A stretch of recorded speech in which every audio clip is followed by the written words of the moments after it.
Hey, everybody. It is your man on the wall, Chris Fury. Thank you for tuning in to another great episode of Blerd's Eyeview because it's what we do. Thank you for tuning in. For those who are new here, thank you for watching. Go show your support on the YouTube channel. Hit that like, subscribe, and that notification bell. You can follow us wherever you listen to your podcast, and you can watch us wherever you watch your television shows if you have a Roku device or Amazon Fire device through Always Press Record.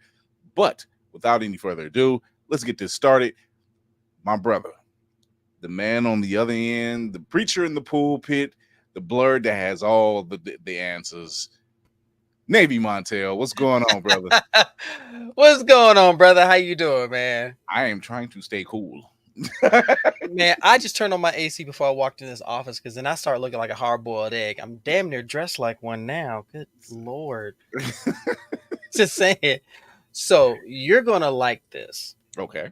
I don't always, when I have a chance to show something, I try to show because, I'm always about that comic life, that Blerd life. But I discovered something at my job that we had. Ooh, wait a minute. Hold on. Let me put you up front for that one. Oh, if y'all are not familiar, that's what y'all had? Yep. Man. I found this. I found this treasure. And I said, I gotta keep this. Gotta keep this, y'all. See, John. When I did, so here's the thing. I did free comic book too. Oh yeah, you can't go wrong with Storm. Never wrong with Storm. So when I did Free Comic Book Day, I went late in the day. So there's a lot of picks that I did not grab. Same. So, I went like at 3 in the afternoon, which I know it's not the ideal time for Free Comic Book Day. But, our normal meetups, and shout out to Carolyn Johns over here in Cam's Corner in Cleveland, Ohio. They used to do night parties for Free Comic Book Day, but then COVID hit and that kind of messed up the dynamic. Now they still do late night comics on I think it's Wednesdays, Tuesdays or Wednesdays, and they do like the half price deals and everything else. But yeah, ever since the world opened back up, they haven't had a Free Comic Book Day night party, and I miss it. You get to talk about the latest movie that's dropped. You get to talk about the latest comics. Our group of friends, we would always meet up and eat and just nerd out. Same. And while I'm happy that the focus and the enthusiasm for comics and the interest is growing, you got to get to Free Comic Book Day earlier than anybody else because I missed out on everything this year. Yeah, everything. I don't even know if they had a Tick Free Comic Book Day for Tick. I always would get those. So, my second in command, the lady who keeps everything in line. She is my Zorro to my Luffy. And it's the only One Piece reference she'll accept. And the grumpy one too. Lady Mandalore's in the building. I'm not grumpy if you listen to me. That's all I'm going to say about that. That's what he says too. So guess what? It doesn't even matter. Keep it light and tight. Hi. What's going on, lady? So we also have someone who is extremely skilled when it comes to nails and all the characters that she puts on. I don't know how she does it. I commend her for it. Whoopty freaking dudes in the building. What's going on, Whoopty? Hello. What's happening? Hi. So it's Whoopty. Every time I see your nails, and I'm like, if my little one would just do that, I would gladly say, you know what? Yeah, you can go ahead and get it because it's got the Powerpuff Girls or something, So, but yeah. It was my COVID superpower. So those are the first ones I ever tried. Yo, I love My Neighbor Totoro. Those Totoros are beautiful. Video Ghibli. Our man on the boards, the boots on the ground, keeps the editing together for Blerd's Eyeview. Tafari TV, what's happening, brother? What it do, ladies and germs? Hello. It does well as long as we can stay cool. Hydration is a key. So we have a special guest with us tonight. We always have great guests. we do our best. We like to highlight those in the Blerd community who are really out here doing their thing and really making a difference, which is the best thing, really, to make a difference. But this gentleman here is a public speaker. He's an influencer. He has a new book that he's got coming out called Weirdo. He talks about just embracing your nerdiness and embracing who you are and going up against being anti-bully and everything else. I can't speak enough about this guy. I followed him for quite a while, but this brother here, he does his thing. Tony Weaver Jr. is in the building. What's going on, Tony? Greetings, friends. Yeah. Hello. First off, I need to give you this because you, my friend, are an amazing individual for what you do and how you get on, and you get in the hater's face, man. So for that, I appreciate you. But yeah, I truly enjoy what you've been doing.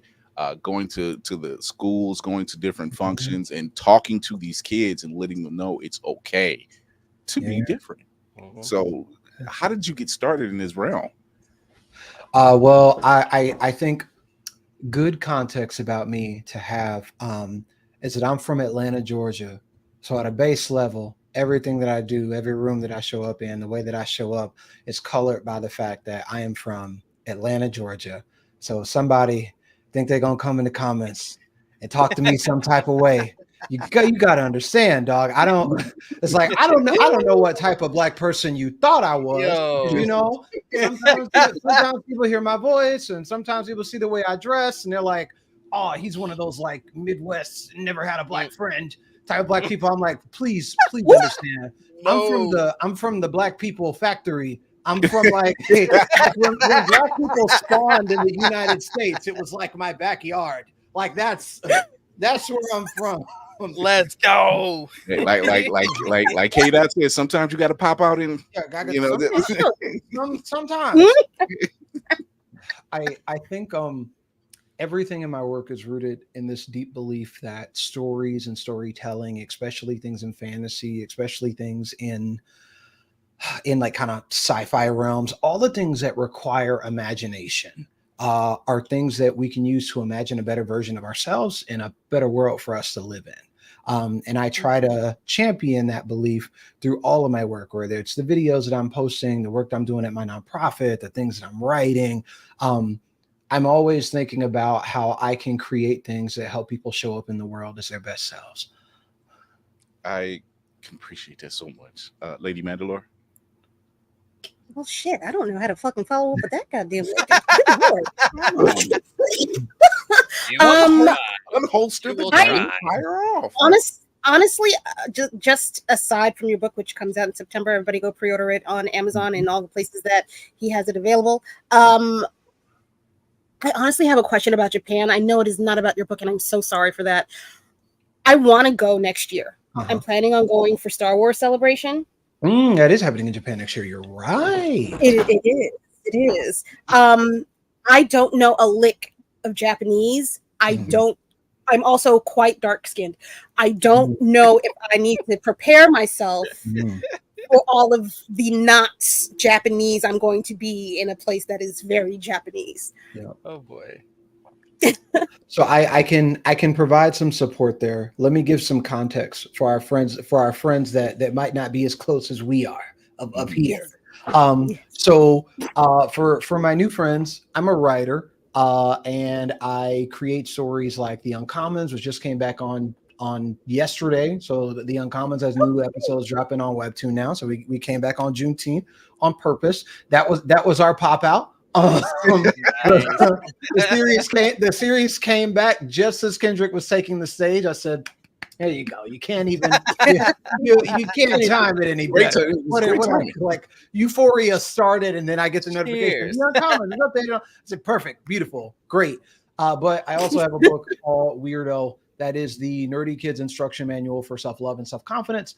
It's a full graphic novel. It kind of chronicles my personal experience, learning how to love who I am, embracing the things about me that make me different. And it's kind of supposed to be a helping hand for every person as they go on that journey, because it's a journey that we all have to go on.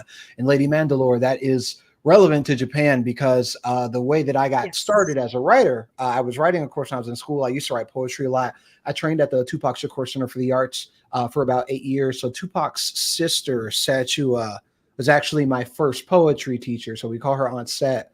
And she taught me how to write poetry. So when I decided that I wanted to write comics, I was like, well, I really like manga. Manga's what I like.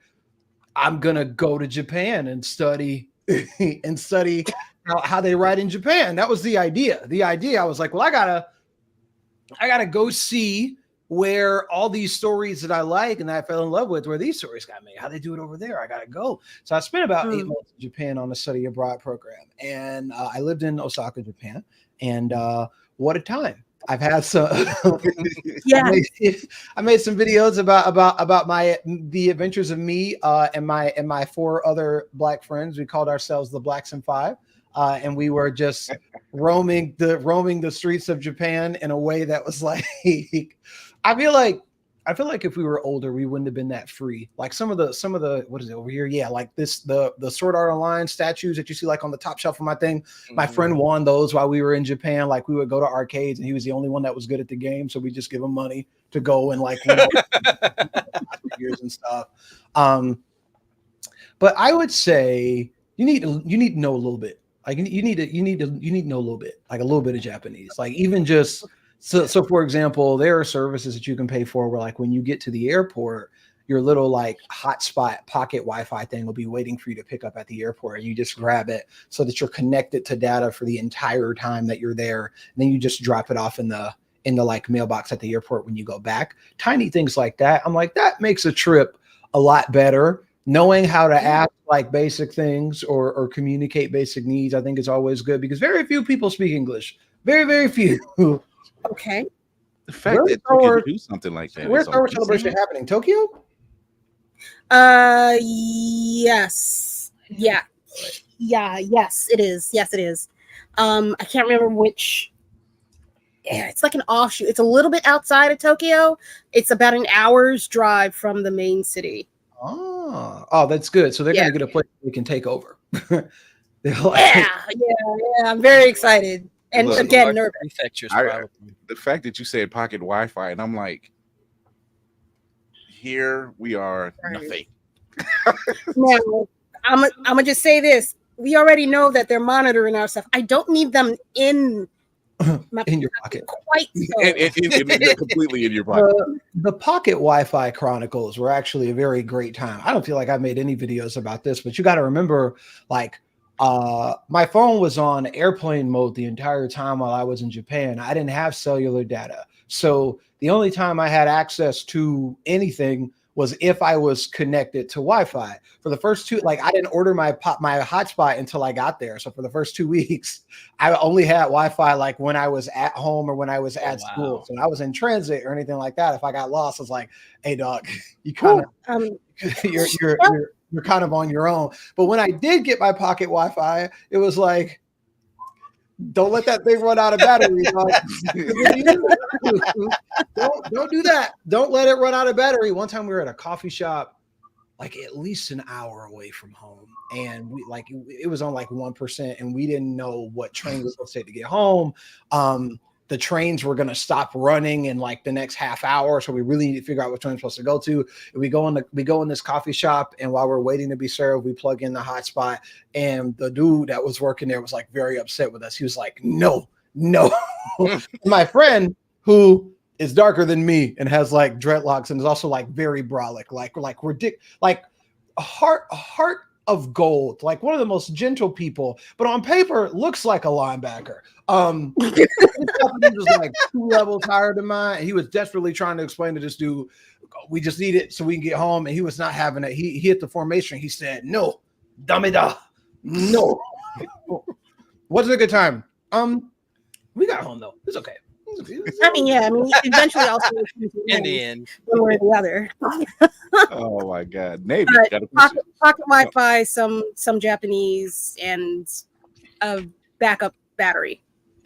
And respect of culture. Start learning now. Respect of culture will take you far. They see you definitely. the culture. They will bend over backwards for you. I've seen several videos where people that look like us who are overseas in Japan and they're at restaurants or wherever, and they respond fluently, and they're outdone.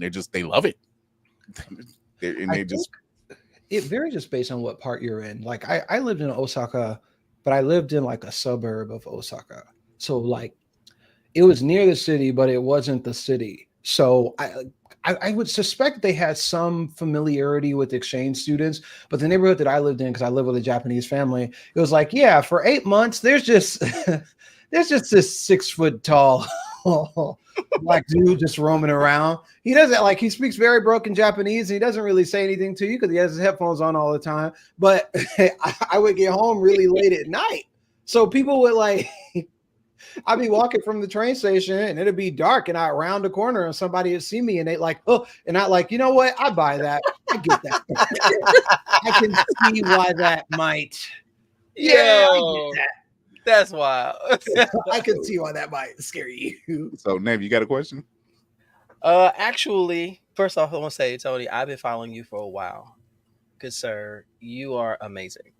Everything that you do, especially for the kids, because as a father, and my daughter just turned 16 a couple of days ago, so happy birthday to my baby.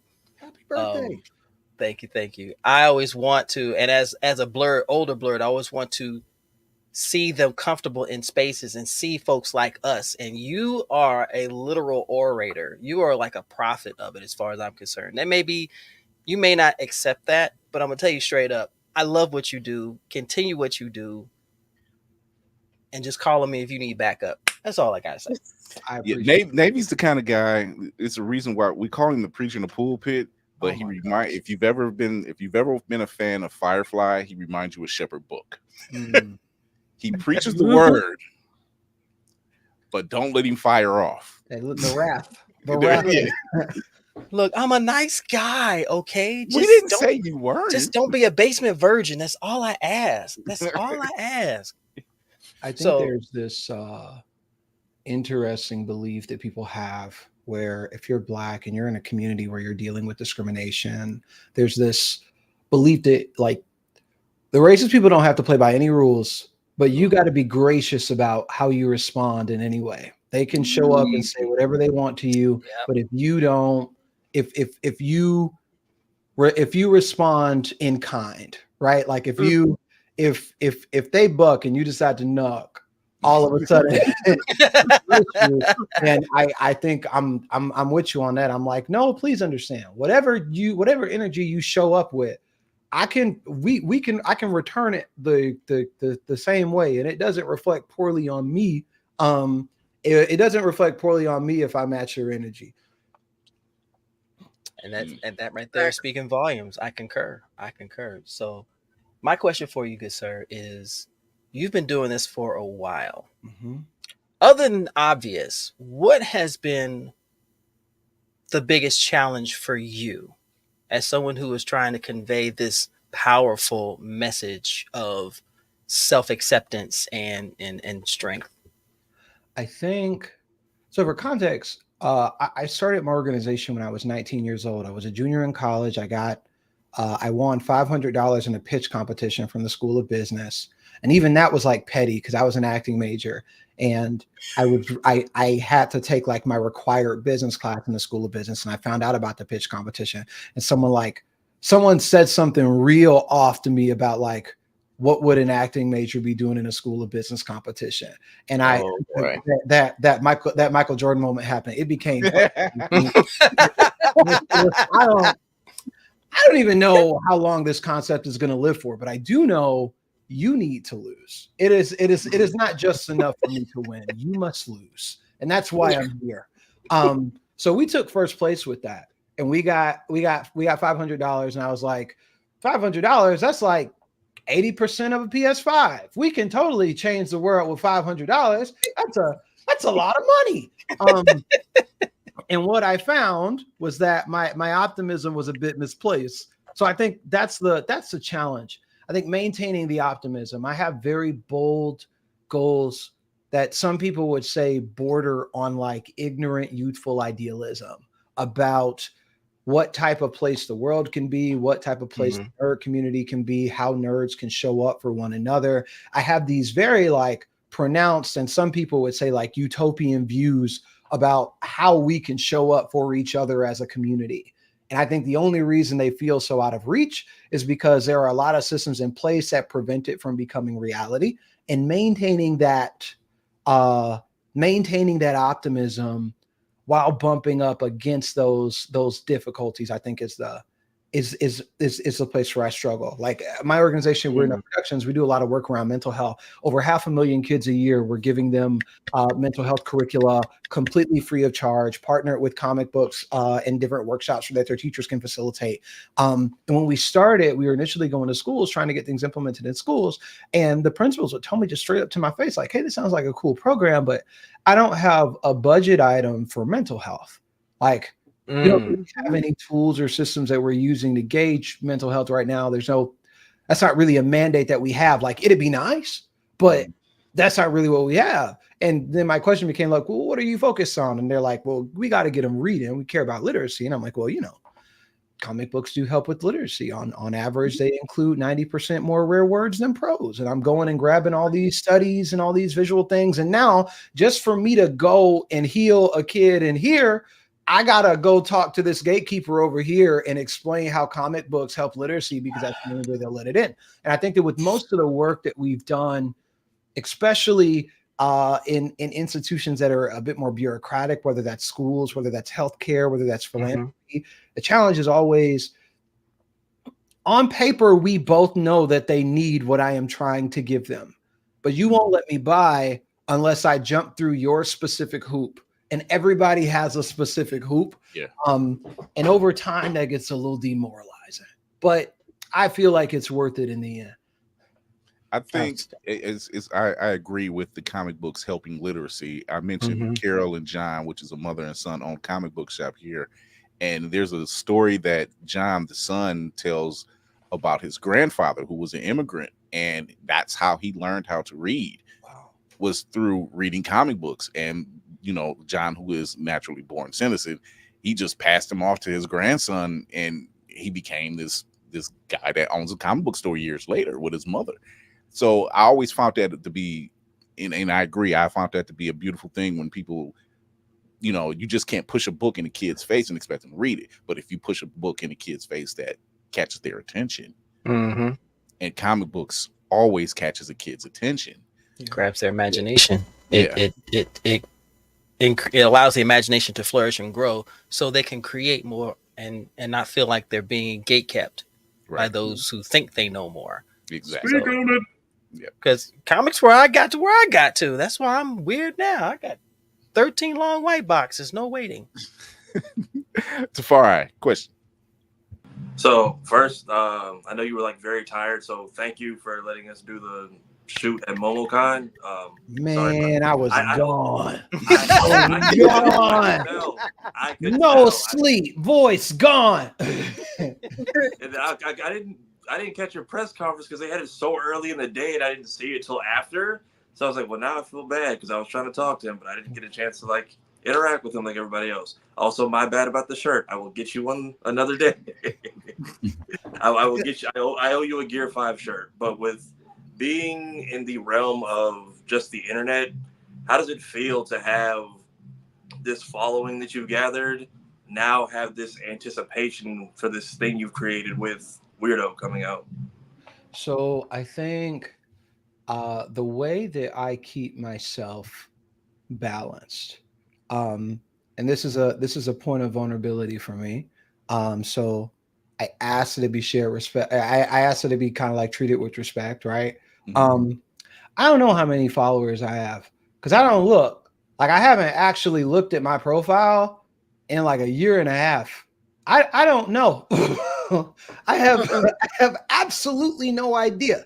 Most of the time, I don't even know how a video performs when I post it. Like, I have like a creative way that I like block the screen with my hand, where it's like I'll look at the comments, but I don't necessarily know what's going on in a numbers perspective. And I think that the reason that I do that is because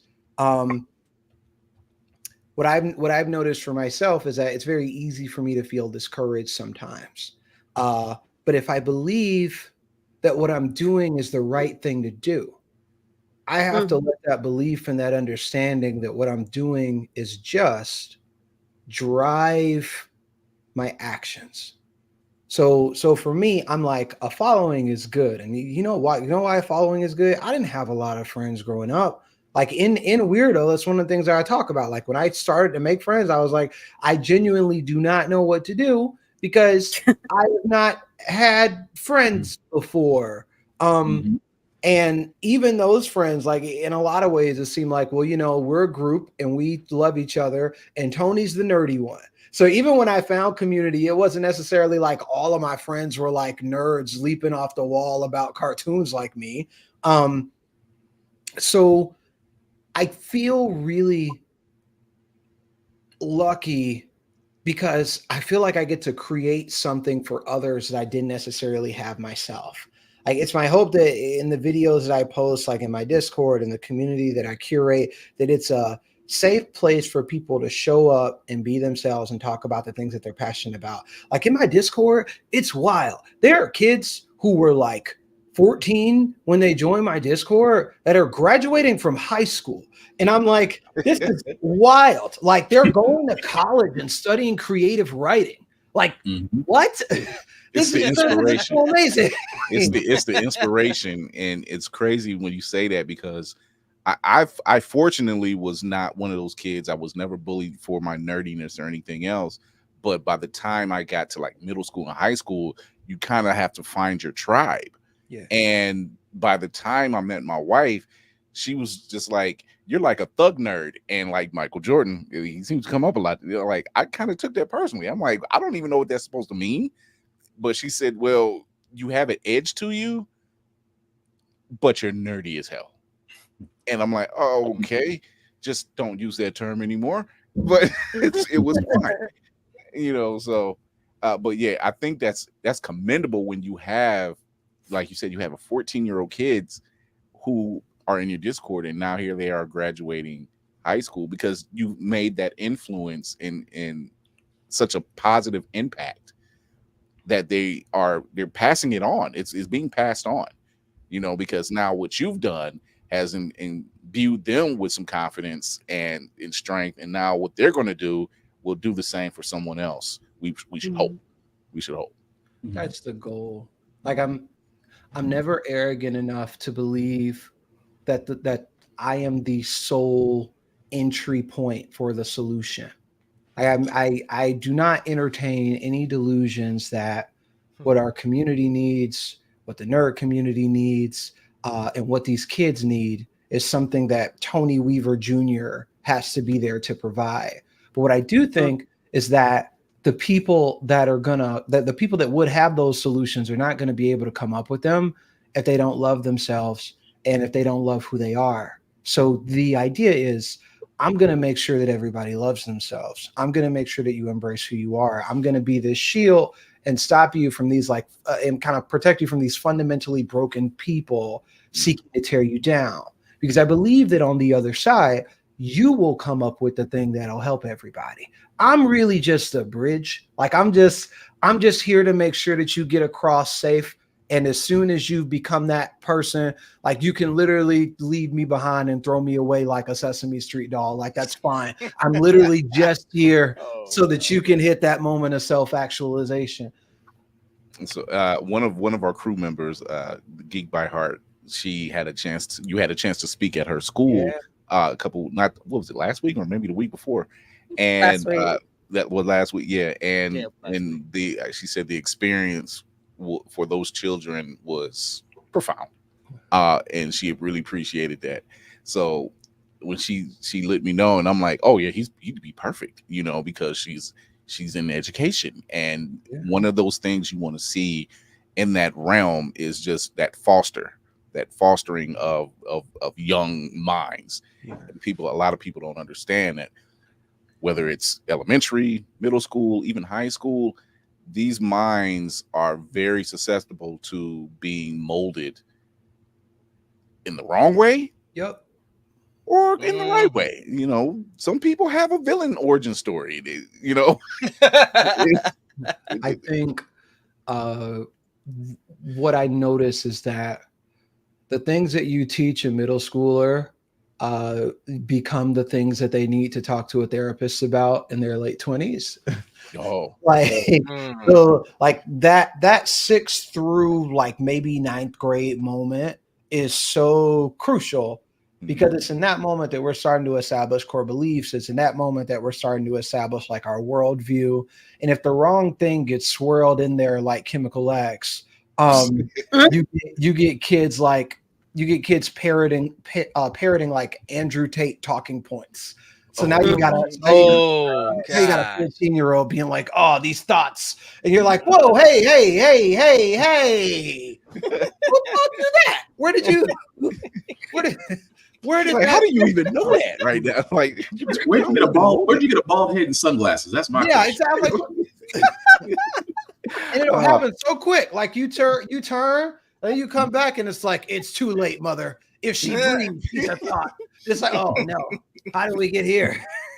Oh, look, all you children, have your parents buy you Weirdo as a graduation gift. Let's get you on the right path. Yeah, exactly. Right. I'm like, this is why you need Weirdo. Because honestly, one of my favorite things about writing Weirdo was getting the chance to like parse through some of that stuff. So I'll show you something. My publisher's going to get upset because this is not like. You wouldn't be the first one to come on the show and give us like exclusives, because people need to see this.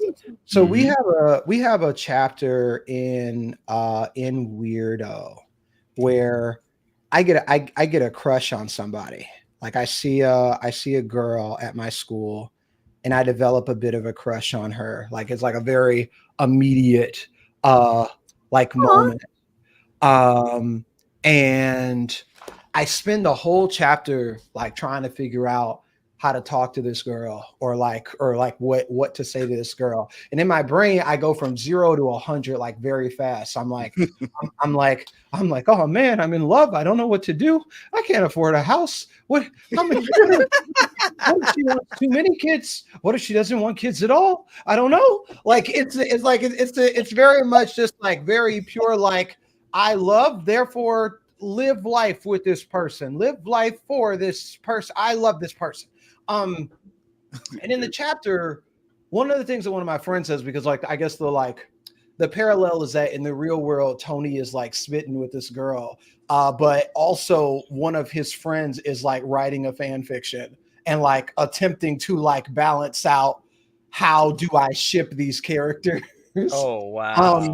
And what she says is, what she says is the feelings that you have for another person are just reminders that you possess the type of empathy required to appreciate another individual. And that's never anything that you should be ashamed of. Even if that other person does not return the feelings for you, the feelings that you have for that person are your feelings. That person brought them out of you, but they're still yours. Like they originated in you. So you can take all of that appreciation, all of that love, and you can apply it to yourself, because ultimately this person just brought something out of you. You're like, wow, you really inspired these feelings out of me. I would like to give these feelings to you. They don't want them. That's okay. I'll put them back in here. Just the fact that I was able to appreciate that about you and understand that about you and feel that like connection with you as a human being. There are people that go their whole lives struggling to do things like that. I wrote that specifically as an antithesis for, you got rejected when you were 14, and now 15 years later, every Black woman that you run into has to suffer the consequences. Why? It's always like, man, you don't understand. When I was in middle school, golly, they only wanted the thugs. They wanted thugs like me. They didn't understand all the good guys like me. Girls don't want the good guys. And I'm like, we got to get you some therapy, dog. You need to. I need you to read Weirdo. Read Weirdo. We will go from there. Just go straight to this chapter. Just skip everything else. Just go straight to this one. Right. So before you pop the balloon, You said before you pop, before you pop the balloon. Before you pop the balloon. Go ahead, Whoopi. Okay, of course I do. Once again, I was with Tafari at MomoCon. Thank you so much for talking to us then.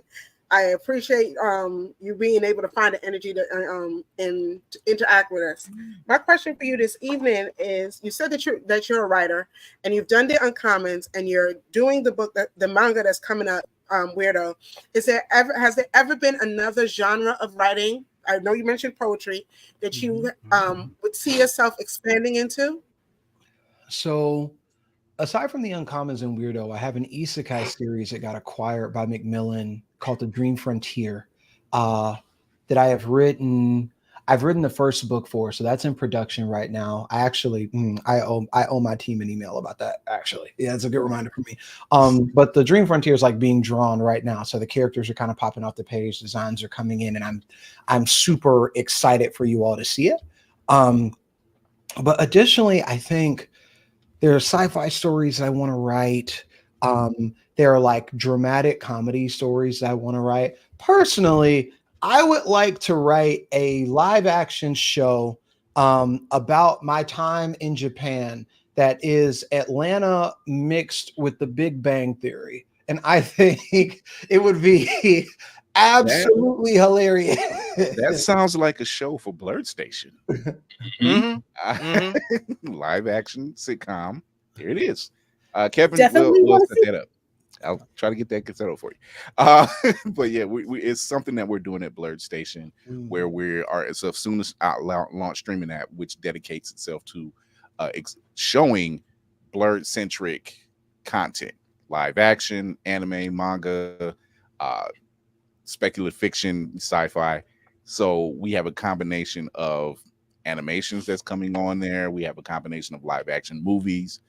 We just acquired Michael Jai White and his wife Jillian to write and star in the film, and Orlando Jones as well.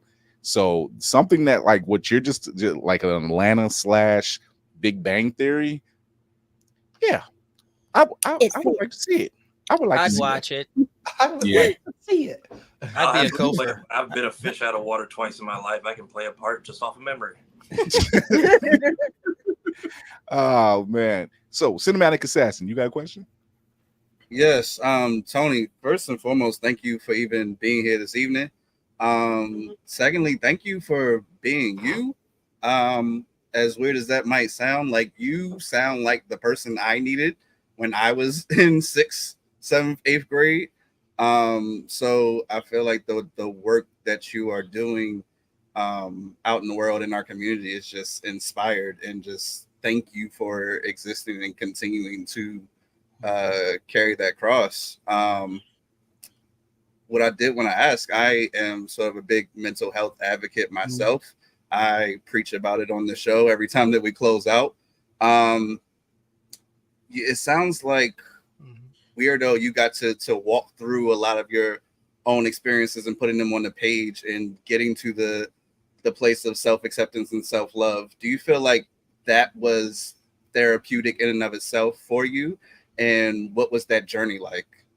I think it was really therapeutic because like I mean, like I'm very I hope that this doesn't sound flippant when I say it. I'm just very open about it. But I'm a suicide survivor, and that's something that kind of comes up in Weirdo. It's something that gets explored. And I think when you experience things that are as dark as that, sometimes when you end up like on the other side of it, you lose context for exactly how hopeless you felt. And I wrote Weirdo in like a variety of places. Like so for majority of it, I went back to my parents' place. Like I went home for Thanksgiving and I told my parents, I was like, I'm staying here till Christmas. But even though I'm at home, I'm not at home. Like, don't bother me. I'm probably not leaving the room. So at the end of Thanksgiving, I went up to my room and I closed the door. And by Christmas, like 95% of the book was done. And a part of that was because I was like in my childhood room where I grew up. I'm with all my things. I'm with all my stuff. I've got my CDs. And and I'm taking myself back to these moments. And I think it's beneficial in two primary ways. Number one, going back to that place helped kind of reignite a passion for me to help kids that are still there right now. Because when like I had to go immerse myself in that darkness for a bit, and to know, I'm like, listen, I can leave. I got a little like eject button or like an emergency switch. Like I got people that I can call that'll like pull me up out of the water. But there are kids for whom this is their whole reality right now. So having that intimate understanding and that closeness to it really helped drive me as a writer. But also I think being able to step away from it and kind of look at it on the page gives me this moment of like, dang, you came back from it, and I'm proud of you, dog. Like that's amazing. You came back from it. I don't think when we overcome things, we give ourselves credit for it as much. It's kind of like, you know the vibe. It's like, hey man, it be like that sometimes, and you just keep moving, but you never stop to take a moment and go like, yo, you did something that a lot of people would struggle with, and you overcame a pain that you didn't deserve to hold. So I'm proud of you for that. And having that conversation with myself, I think was super helpful. I think that's something that a lot, like once again, you know, mental health month, men's mental health month, and everything else. And like Mayhem's mentioned, he does mention this every closing, but it's not talked about enough, or it's not confronted enough. It's not solved. The problem's not fostered to be helped or anything like that. So yeah, to have you need that support system, you know. As they say, it was a phrase that was going around, check on your strong friends, you know, because, you know, when you even the happiest person can be going through their darkest time, and you never know it because they're so busy making sure everybody else is okay. And that's a weight. It can be a weight. Yeah. So yeah, we're glad you're here. And two, thank you for taking that moment with us, and then taking that moment that you had and overcoming it, and having that support system around you is most necessary. So thank you for that. Can I share my chills moment, like the moment where I was writing it and I was like, okay, I'm glad you finished this part. We need to like get out of here now. It's like in the movie in Inception where they're like, you got to get out of the dream, dog. Everything's crumbling. You got to get out of here. I was living in DC at the time, and I was on the train in New York to meet with like my agent to go and like talk to publishers, and I'm writing. And so I'm on the train, I'm in the quiet car, I got my headphones on, and I'm listening to like I was writing the scene like where I attempt, and it was heavy because I'm like, we got to go there, but we can't go all the way there. There's a tasteful way to express this in a way that like a parent is going to be okay with putting it in the hands of their sixth grader. So you got to find a way to balance that dark, but also make it kind of age appropriate. And I put on Solo Dolo from Kid Cudi's Man on the Moon album, because that album, like, I feel like that album saved my life in more ways than one. One of my goals for Weirdo is to get a copy of it in Kid Cudi's hands, because I like his mental health journey is one that he's very public about. And I'm like, man, I don't even think he knows how much he saved me. Like, I don't feel like he knows. And I'm like, if the shoe were on the other foot, I want to know. So I was kind of listening to that, and like, I was there. I was like in that moment. Like, it took me right back there. And as soon as it happened, I wrote every single thing down. I was like, need that, done. And it's like a swimmer like emerging from the depths of the ocean, like, okay. We're not going back there. I'm not doing that again. We can do that again. The Stranger Things scene where they like send a dude into the upside down. It's that song. Oh man, pull him back.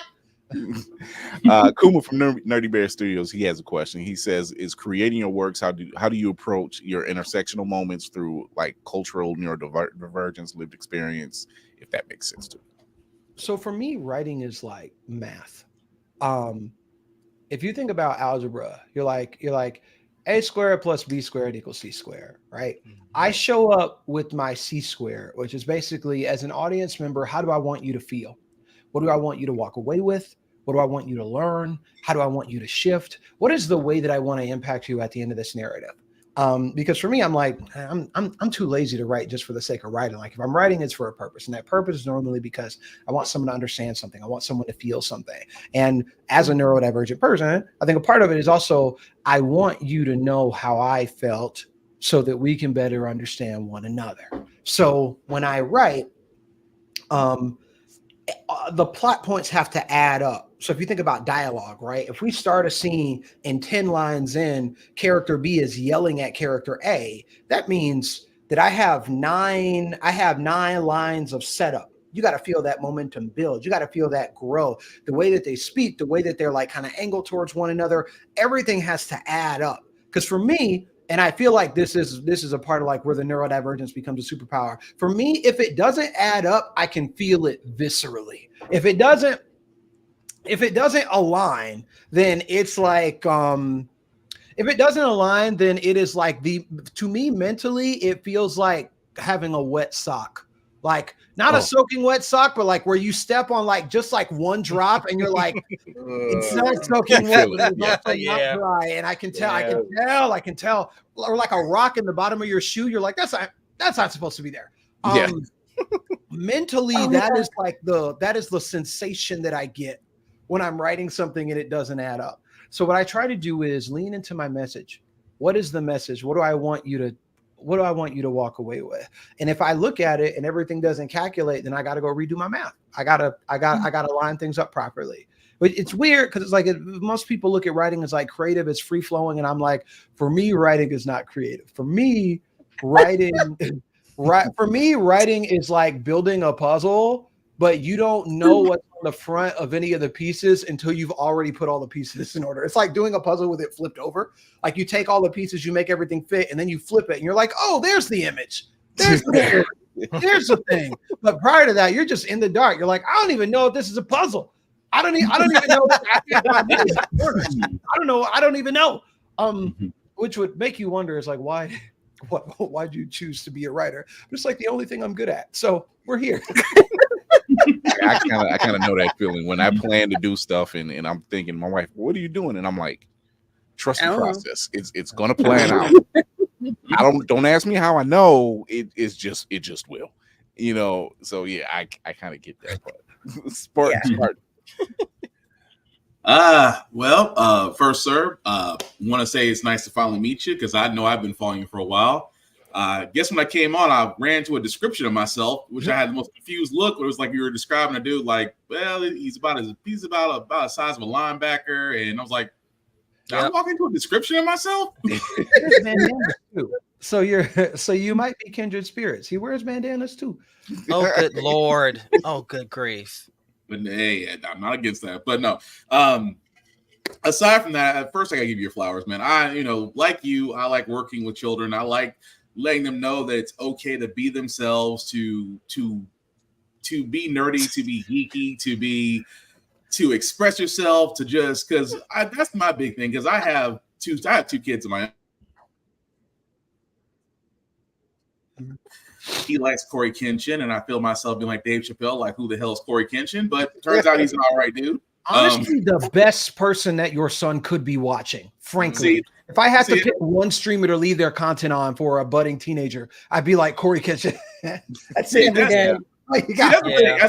As a parent, when you hear something like that, the first thing you're going to be like is, what the hell are you watching? But you're exactly right, because I did get to watch a couple of his videos. I'm like, okay, you're exactly what kids need. So when I see you going out and actually, with your book Weirdo, which again I can't wait to read and be able to read with my kids, I would just say, I guess the question I would have is just that as you were describing the fact of your process, what you go through, what you're pulling from your life experiences, I guess my question would be, just because what if there was as many mountains as you're trying to climb, what's the distance that you have that is, I'm not going to say your piece de resistance, but it's got to be the one that you just have to be done. Like that's going to be the equivalent of your purpose. Do you have a goal like that?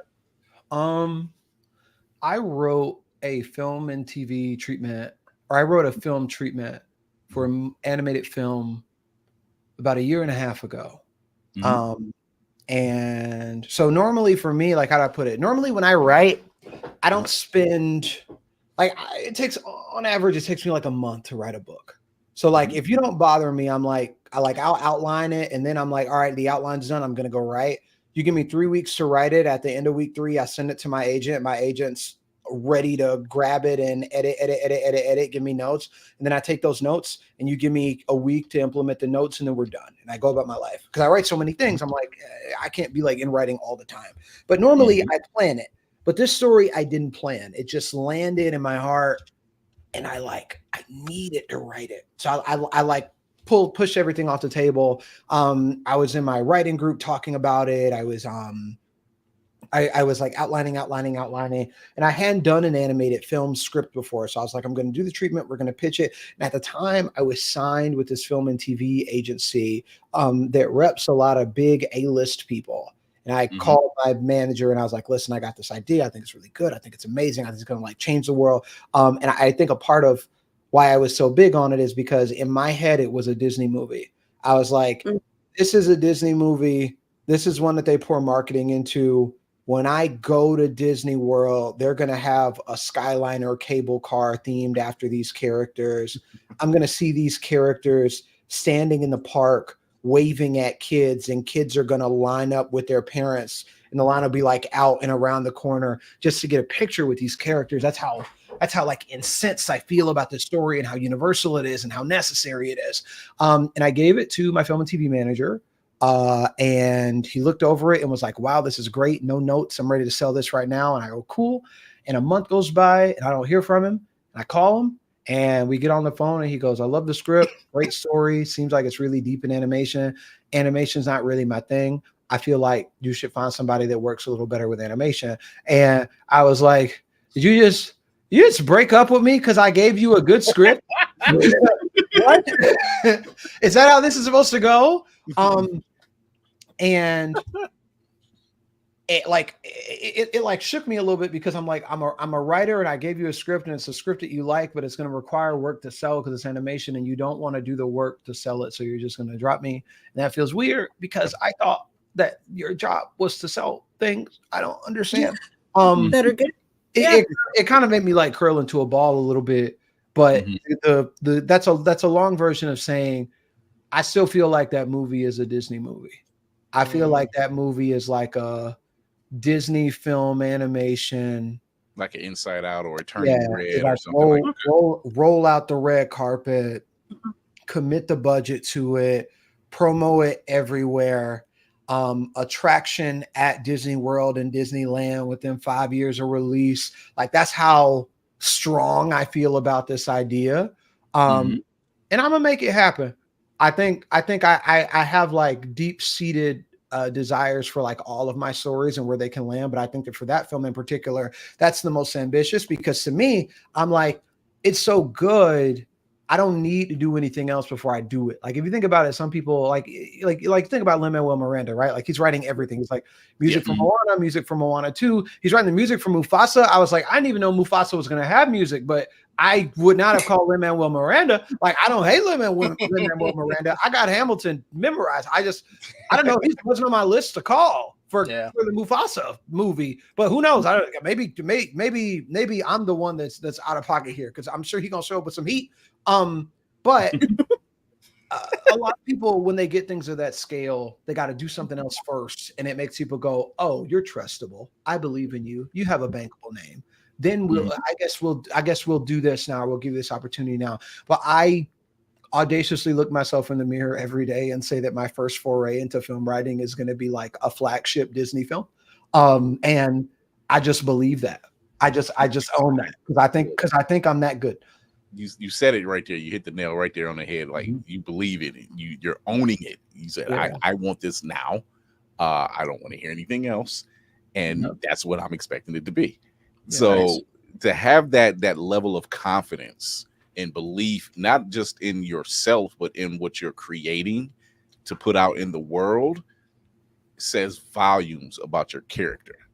You know, some people who don't understand or are a little closed-minded, they say, "Oh, that's just you're being full of yourself." No, well, you can call it what you want, but I know this is going to be out there. So Not everybody can say that. Not everybody can say that. When you believe that much in your goal, I get it. I mean, that's what I was getting to. That's what I was asking you about your prayer. You know, things that are close to us, that's our belief system. That's like, this is going to get done, or this is going to get made, or this is going to get produced. So I completely get where you're coming from on that. That's why I was like, I love hearing that type of fire, because hearing that type of fire pushes me to do things. And, you know, that's the kind of camaraderie that, again, in the Blerd community is heavily needed. Yeah. So before we go to break, our very own cinematic assassin it's an unserious question, but it's kind of beat me to it, because that was my next one. Oh my god! He wants to know, how did the Mountain Lady hat become part of your signature look? Boy, is it a story. And strap in, folks. So I used to live in Washington, D.C. I lived near DuPont Circle, and there's this comic shop in DuPont Circle called Phantom Comics. It was my first local comic shop. Yes. I went there. I a 20-minute walk from my apartment. I would go there all the time. And while I was there, I made like really close friends with some of the people that work there. So there was a person that worked there who was like, they're an attractive individual, is what I'll say. And what I learned is that they were being courted by this dude that was like into them, but in a really like creepy way. Like this dude like he has way too much money. He has way too much money. He has like Middle East oil money to give you it's like this dude that's way too much. So he'd like buy them a bunch of stuff, and he'd be like he would go hire illustrators to draw images of her because he just wanted her like that bad. Like it's kind of creepy. It's like kind of creepy, right? Wow, weird. And this person that works at the comic shop mentioned that they were like into My Hero Academia. So he goes like overboard and buys like a bunch of My Hero stuff. And at this point, my friend, like, they're done with him. They're like, you know, you actually kind of creepy. Just feeling kind of fetishy. I don't like this. I'm not into this. I'm not into you. I'm good. And his way of like winning her back was like sending all this stuff. So he sends all the My Hero stuff. And she's like, I don't want to touch any of it. And one of the other employees at the store was like, well, I'll take it. Because she was like just out of high school. She's like, I need My Hero merchandise. This was when like you couldn't even get like a Deku Nendoroid because they did not account for like the demand. Like all this stuff was like very rare. And I stopped by the shop one day and she was like, hey, Tony, you like My Hero, right? And then I go, yeah. And she goes, do you want this hat? I'm never going to wear it. I don't know who would wear something like this. And that's all she said without giving me any context for the Tyler Perry movie that led to her being in possession of this hat in the first place. I wasn't briefed on any of this. All I was told was, oh, I have this hat, and I look at her and I go, see, that's your thing. You don't understand fashion. That's what that is. Because this right here, this could actually work for a lot of stuff. So I'm like excited. I'm hyped. Like this is good. And when I started making videos on social media, we were in the pandemic, and my hair was looking a little rough. My hair looking rough right now, but I'm doing something. I'm growing. So I'm trying something. Give me a minute. My hair looking a little rough. Like, remember, I'm from Atlanta. Atlanta. Let them cook. If that hairline ain't right, you gonna. So I was like, no one's going to take me seriously if my hairline looks like this. So if I put on this hat, nobody will notice, and my hairline is looking a little. And that became the signature. That is how we got here. My attempt to protect my ego by hiding my hairline from the world became iconic. Yeah, such a roundabout way. So Tony, we're going to take a break. Yeah. We're going to be talking about some news bits in the Acolyte. Are you able to stick around? I know you got a crazy schedule. I mean, I just finished watching the most recent episode of the Acolyte, so I am I'm here. That sounds like a yes. Let's go. Let's go. So we will be right back with our guest Tony Weaver Jr. We're going to talk about a little bit some news and Acolyte episode 4. Eat it, incels. Eat it. Yeah, I see that uncommon sticker. We will be right back. I Not got lemon Prince pepper Wall saying, roast. Help me with this next announcement. Hey, want to see something cool? Yeah, okay. Yeah, so order. Thank you. Yes, so the Blerd's Eyeview crew for a second year in a row has officially been approved for press at DreamCon, which means July 26th through 28th you can catch us in the Austin Convention Center. We'll be catching up with friends, catching up with our mutuals, hanging out with some of our favorite creators, going to press events, going to tournaments, getting to see some premieres, going to panels, going to see Deadpool and Wolverine because that drops the same weekend, as well as just seeing some of our favorites, giving them their flowers, and conducting interviews while we're there. If you're curious about last year's DreamCon or any previous con coverage we've done in the past, I highly recommend you please check out our interview playlist. That has all our previous con coverage on it, as well as all the cool sit-downs we've gotten to do. Thank you, DreamCon, once again for having us. Really looking forward to the big weekend. See y'all in Austin. I'm Tony Weaver Jr., author of Weirdo and player of Magic the Gathering, and you are watching Blerd's Eyeview.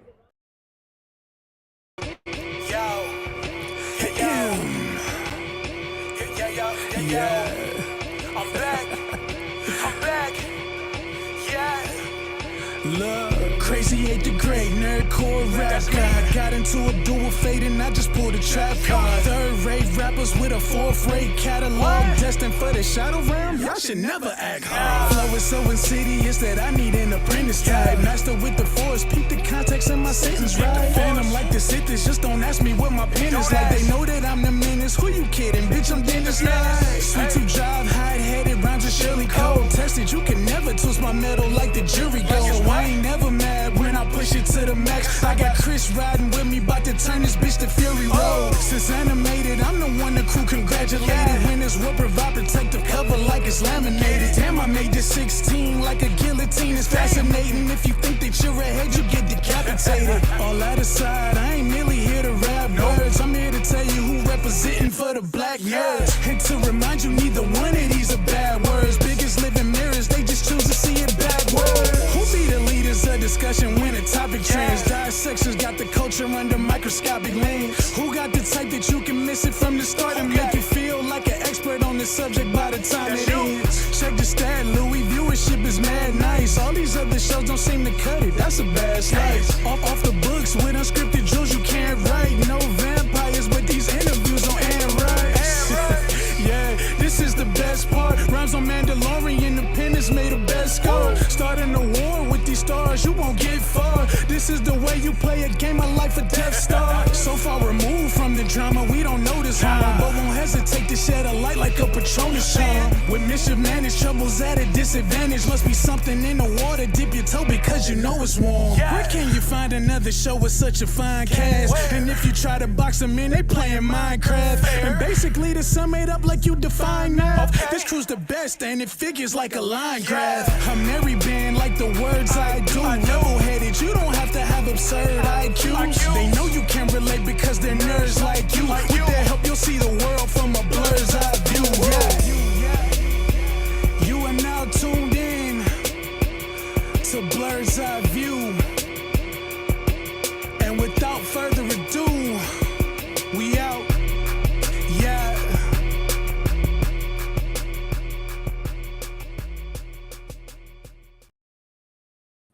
All right, everybody. That was the premiere of the new Blerd's Eyeview intro. To my own brother, Crazy 8 Degree, thank you very much for that one. New song. Yeah, new thing. Yeah, I like that theme song. Shout out to Crazy 8 Degree for that one. I told the people, I didn't tell the crew. I said, nah, I got a little surprise. I didn't say anything to anybody. See, Don't have me hum like a second Sunday. Just No, I come to the door, ooh, and then just start doing whatever. So we got a little bit of news to talk about. So here we go.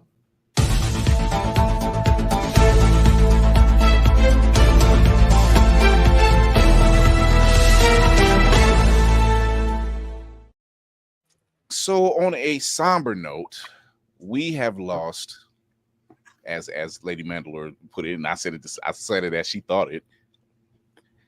Donald Sutherland, Jack Bauer's daddy, Donald Sutherland. He passed away. He was 88 years old. They said he had an illness, so he's been in quite a few things, from Invasion of the Body Snatchers, Hunger Games series, you name it. This man was there, and he gave birth to one of the greatest agents out there who protected the black president before we got President Obama, Jack Bauer. So Kiefer Sutherland, he passed away. He was 88 years old, and he's an icon in the acting community. So it was kind of sad to see him go through that stuff. Also, waiting on the word to come through, but apparently we got a sequel to Spaceballs coming through. The search for more money. Exactly.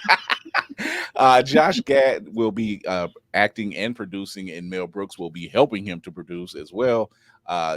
Spaceballs is just one of those films that just kind of stand up and still hilarious to this day.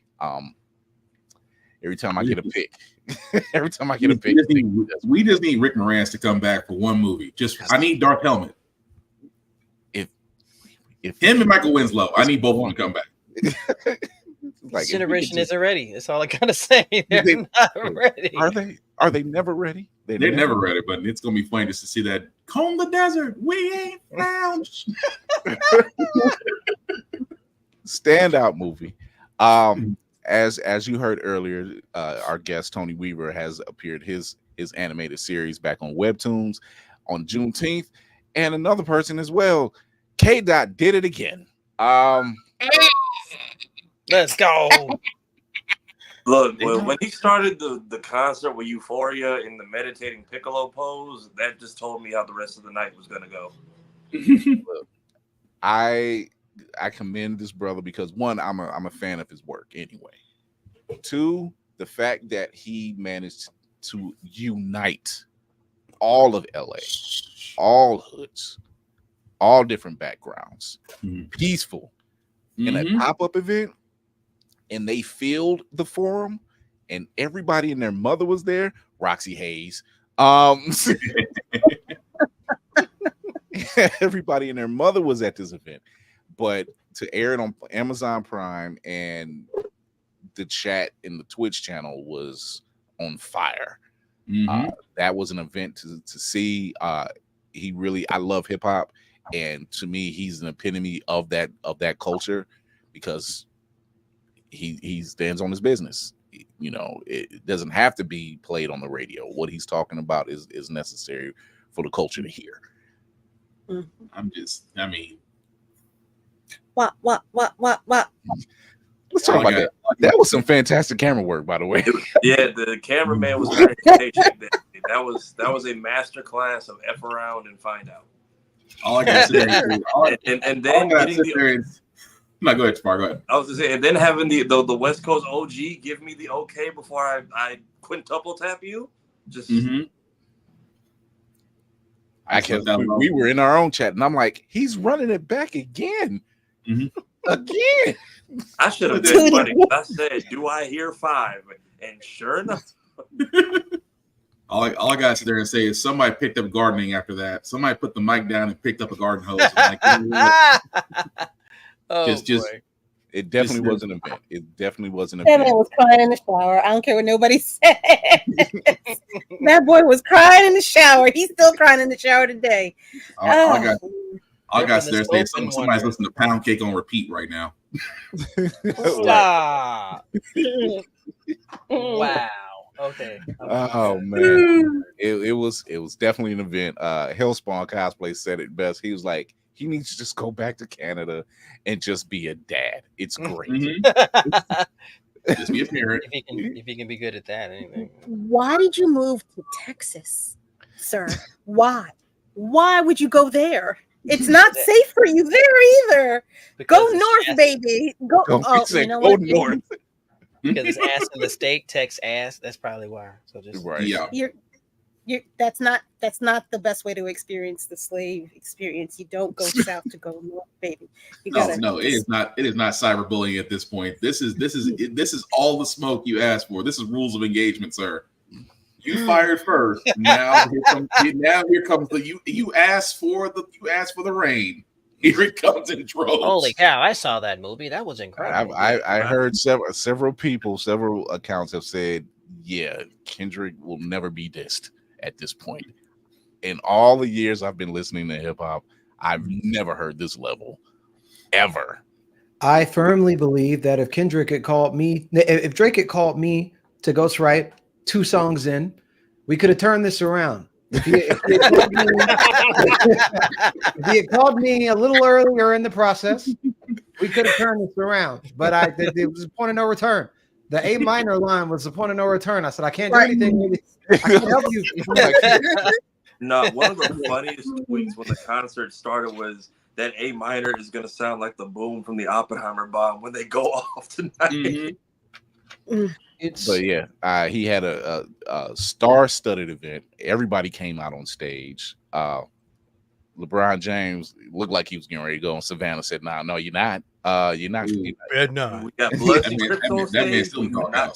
We got Bloods and Crips on stage. Couldn't get Westbrook and LeBron. You're going to continue to be the kid from Akron, and that's it. And I should know. I'm like, look, I'm a kid from Akron, and LeBron was ready to go up there and start Crip walking. Don't do it. That's not your role, my brother. Stay there. But yeah, definitely, it was definitely a moment in hip hop. Definitely a moment for the culture. Congratulations.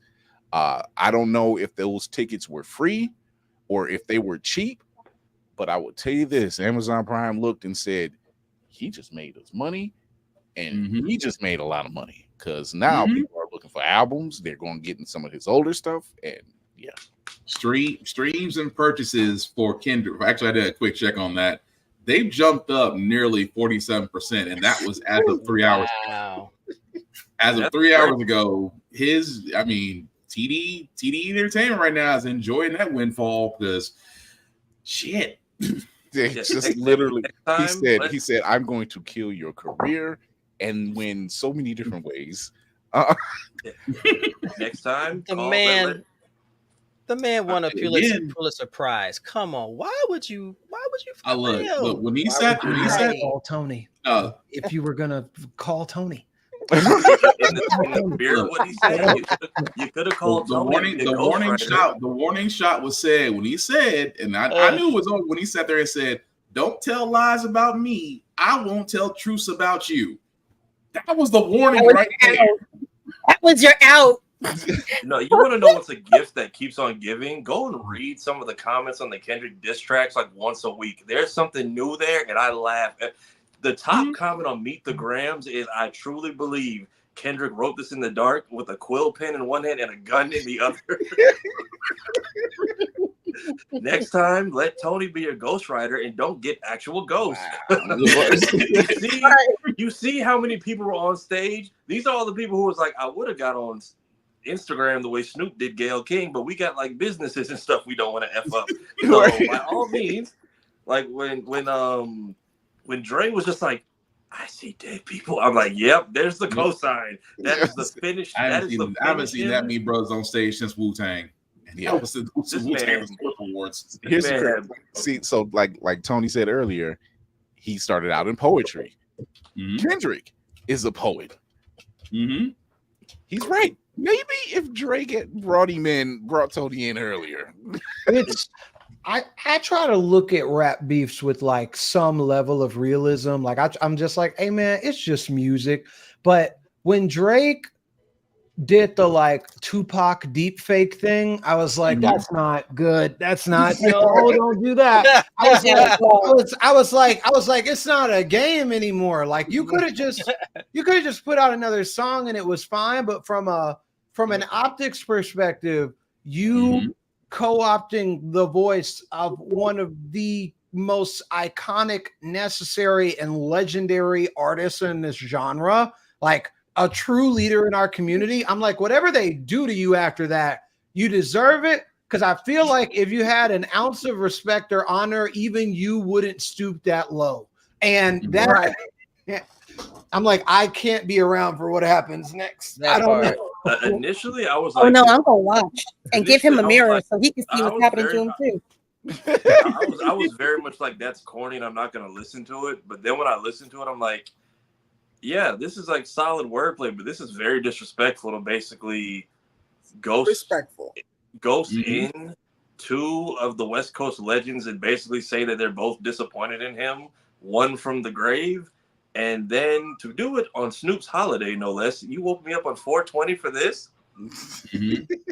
Again, he asked Wow. for all. Yeah, and again, Everything that's happening to him is everything that he asked for. And then he did push-ups first, which was already, you shot at 20 different people. You then went and made a whole separate track for this smoke you wanted so badly. And now I think he's spiraling because why did you rap on BBL Drizzy by yourself? Yeah, this academics is crying on stream. How what's the one commercial like? That's not how this works. That's not how any of That's this not how any of this works. Look, Not in the the Geico spirit of what commercial. we do here in this whole conversation, this is why you leave the quiet kid alone. Could have You just let leave him. the quiet kid alone that has prep time. This man was listening to Mr. Morale and raising his kids and just being a family man. And no, you wanted to come and tell him to come outside. You just want to You talk. basically, you basically Trey, Kendrick's not fucking quiet. He has plenty to fucking say when he needs to have something to say. He's not quiet. He's I just need him to come out in a toxic one time. He's strategic with his moves, but don't come over here saying you want to play games and get mad when I win. Don't try to unplug the controller. They got friends Wow. on the other side. Yeah. So Everybody Amanda Steinberg. Jake Cole and RDC's comments is also hilarious, by the way. Oh God, he was like, I know everybody. Amanda Steinberg claps back. Tired of the haters talking about her on the Acolyte and having all this racist vitriol going about, and she says, "Okay, I wish you would." She's got a video out responding to the said haters. She's like, she said, "It's not going to happen. I got something to say. You're not just going to sit here and keep talking about me and saying anything." We are living in an age where there's one group of people who feel the need, because it's free speech, that they can say whatever they want and not have anybody, like Tony said earlier, respond in kind. However, there's another group of people, us, who said, "Oh, guess what we can do?" no, that free speech gonna cost you. Right. Like, yeah, you got free speech. Don't think it's just gonna go unanswered though. So in the spirit of Cat Williams, we shall be speaking our truth this year. Between the Acolyte and the boys, they are just home punching air and probably their wives. Free speech comes with clapbacks. That's what you need to understand. You say something to the void, don't expect the void not to say nothing back. Right. The thing that I am trying to develop an understanding of is, what is it about the moment where we are right now in terms of technology and our overall kind of cultural evolution, that this like anti-woke grift is just the thing? I'm like, at what point did it become profitable and beneficial? Because I don't feel like most of these people actually believe what they're saying. I feel like they're posturing it and like signaling it in order to rile up some base that's going to get them like YouTube views. Like basically, whenever a black character is in anything, a bounty's on their head. It's like, oh, this is how I'm going to come up. If I say the right thing, I'm going to go viral in all the right wing circles, and then they'll join my Patreon or they'll sign up for my Substack, and then I'll be able to monetize off of this hatred that they have for this other group of people. And I'm like, it's really like a net negative for society at large. Just the fact that you over here with no honor in the corner, just peddling the hate. And I don't know when we got there. It was Real World, 1990. Was it 98, 97? When was the first? Who was the crew on that one? It was the first reality TV show. It was around about there. Okay. The New York one? Oh, the Real World. The one with Heather B and Kevin. What's funny, that they're potentially going to introduce like community notes to YouTube videos. So all of those like anti-woke propaganda people are shaking in their boots right now because good. They now they're about to get targets on all their backs and just get nuked. Because all of these unseasoned coconut bars just need to stay in the damn packs where they came from, because we don't want any of what you got. It's the Like, one like thing old I've girl who learned. dropped the invite, Well, that's we the got problem. check. You can broadcast from the pack now and just tell people to like and subscribe and But send money. here's the problem. Like Tony said, the problem with that type of pandering, it's profitable. And it's like you can turn around, and as long as you are an echo chamber, because now they're not shameless anymore, they'll come out in droves and be like, well, we don't like Star Wars, or we don't like we don't like the Marvels, or we don't like the MCU, only because there's 100 different people out there in their own little YouTube channels or podcasts or whatnot that are just simply fan the flames. But at the end of it all, buy my book, or subscribe to this, or jump on my OnlyFans. The peddling only continues because they pay it, because it feeds their incels. Yep. Social media has made them brave when it boils down to it. A microphone, a camera, all of that has made them brave, because they don't have the cojones to be faced in real life, in public, on the street. When someone calls you out, because the minute someone does, that's when you turn to strawberry shortcake. You be this little girl, oh my God, that's not what I said. We heard you. It's recorded. I'm sorry. It made me think of a video from a couple of years ago, and it was a guy who he was a Nazi supporter, and he was at some function, and he did the sign and everything, and a brother just hauled off, and the dude was trying to stop him from hitting that, but he hauled off and he punched him, and I said, "See, you can't do that. You just can't come out here and be a Nazi supporter and not suffer there are consequences to this." Although shout out to the camera guy that got the shot, though, because I mean it was like mid just everything. Yeah. So I agree with Tony, though, because I think a lot of these people just say shit just to say shit. It doesn't have any actual bearing on their lives. So it's like they throw the brick and hide their hands and run off while everybody else is making all of this noise. It's not even necessarily to gain money. It's strictly to see the crabs in a barrel. Like what kind of reaction can I get out of this? And it's consistent because we constantly respond to the shit. If you don't give them what they want, which is the attention, it magically gets. They have nothing to say. They have nothing to say.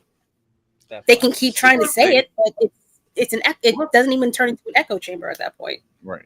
I mean, it's funny that I think it's taking time, but it's starting to make a turnaround, because when we mention the Acolyte, which we're getting ready to talk about now, you mentioned the Acolyte, despite all the negative vitriol that's trying to bring the show down or being review bombed or anything, the ratings are still good.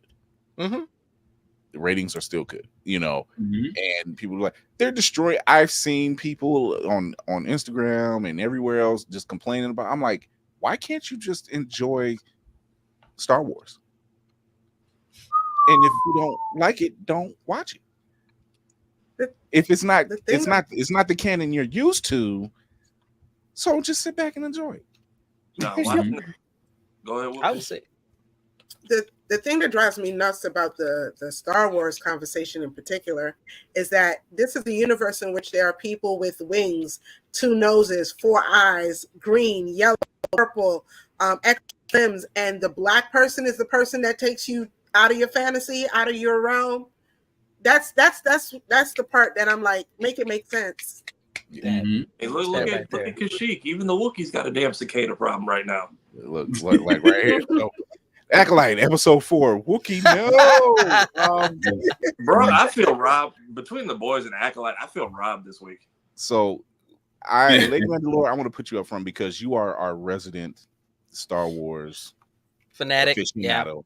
Yeah. And so, what were your thoughts for this episode? I was bored. And I loved the show. This episode was a Dragon Ball Z episode.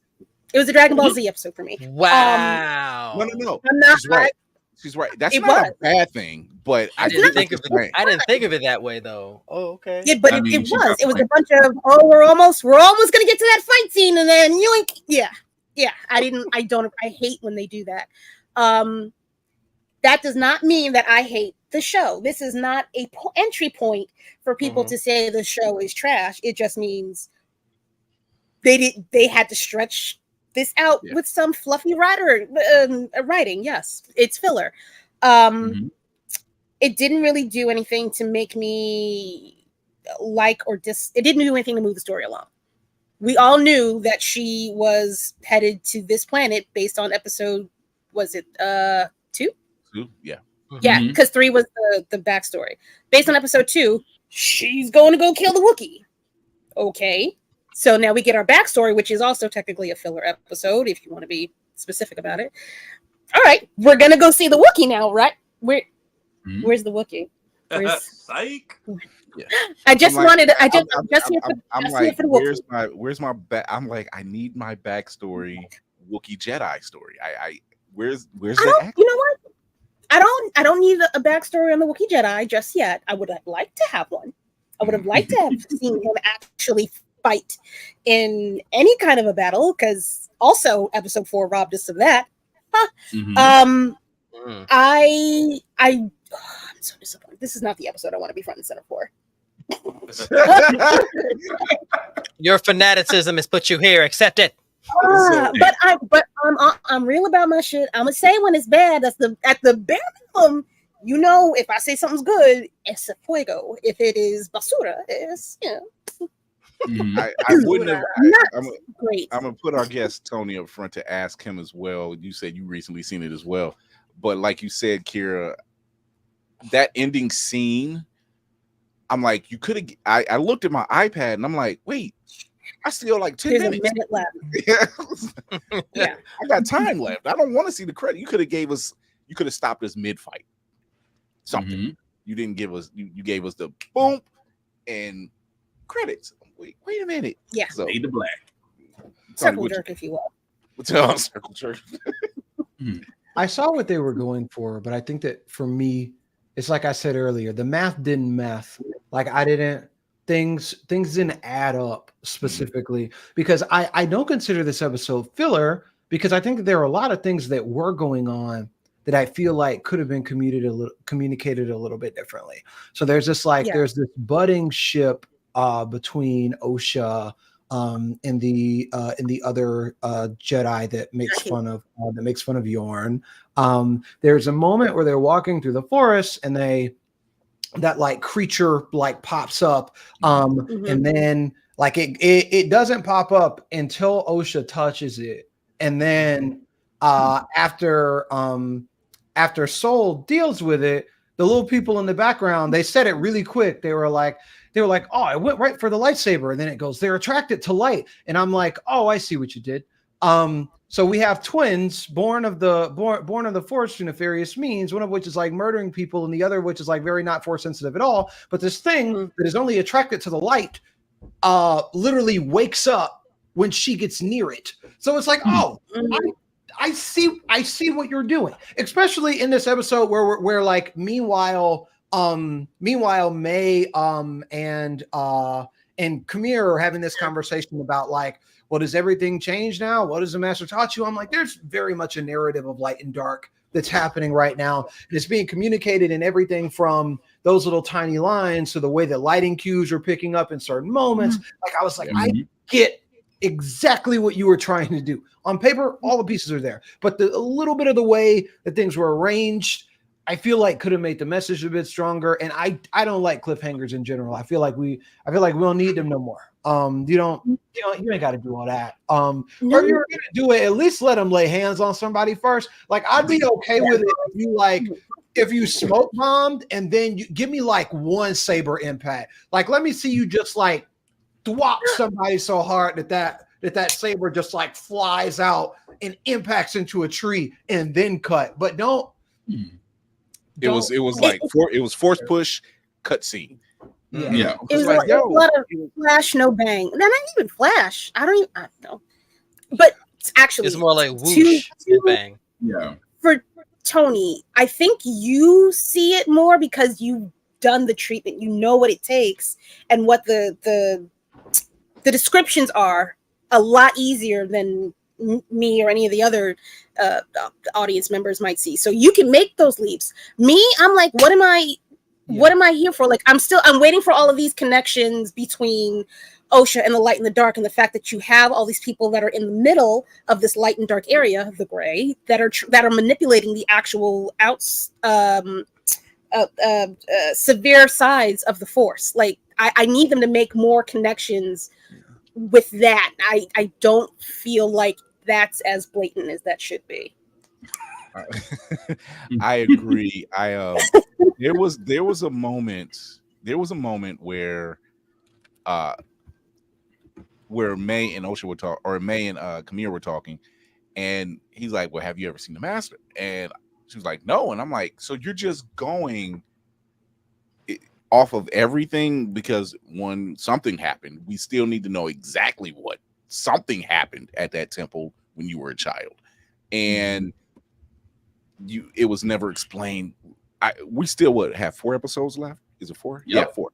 I don't know why I believe we're going to get the rest of that story, but as you're seeing everything, especially with the Jedi, and it seems like what we said last week, there was something hidden. Not everybody told the truth about something. Yeah. Out of the ones that was there was one who was definitely responsible for some stuff. And probably out of that group, there's probably one who has plausible deniability to a degree. And I think Kelnaka. Yeah.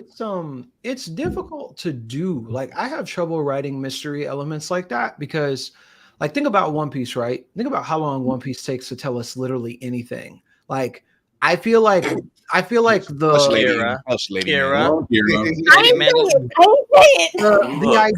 identity, purpose, and nature of the Gorosei, I think, took like quite literally 15 years. And people were just like, on like, hey man, we'll get there when we get there. It's always difficult to know like when to do what. Here's what I'll say: we're 4 episodes in. Is anybody else clocking that the Master is a woman and is one of the Jedi leaders that were around the boardroom table at the beginning of the episode? Like, if we all agreed that's what it is. My money's on Green Lady, but I feel like that'd be too obvious. Yeah, it is the Key Lime Jedi. I think it is her. The Key Lime. I don't think it's her, only because she's the frame of whoever the dark side person is a lot slimmer. She's a lot broader. I see. In the chest area. This person is who they keep saying it's he, which immediately lets me know it's a she. Her frame is different. It's somebody else. It could be Inara. I was thinking Indara, right? Yeah. Why the Wookiee seemingly died without a fight. Mm-hmm. It would have to be someone familiar to him. That was definitely my rug pulled out from under me moment, because I'm like, yo, wait, there was no sign of struggle at all. There was no sign of a fight. It was no sign. In the flashback episode, we see what Soul is doing when everything gets burned up, and we see what the dude with the scar that drank the poison was doing when everything gets blown up. But I need to go back. Yeah, Torben. I need to go back and review. I don't know that we saw Indara that night.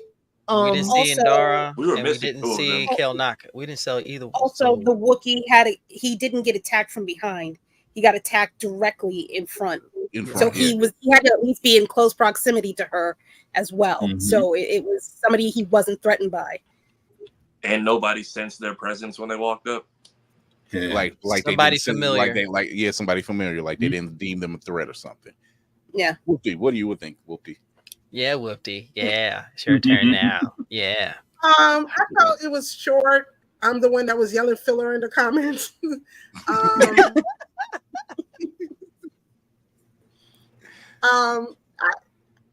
I still enjoy, like Kara said, I still enjoy the show, but it was just an episode. I didn't feel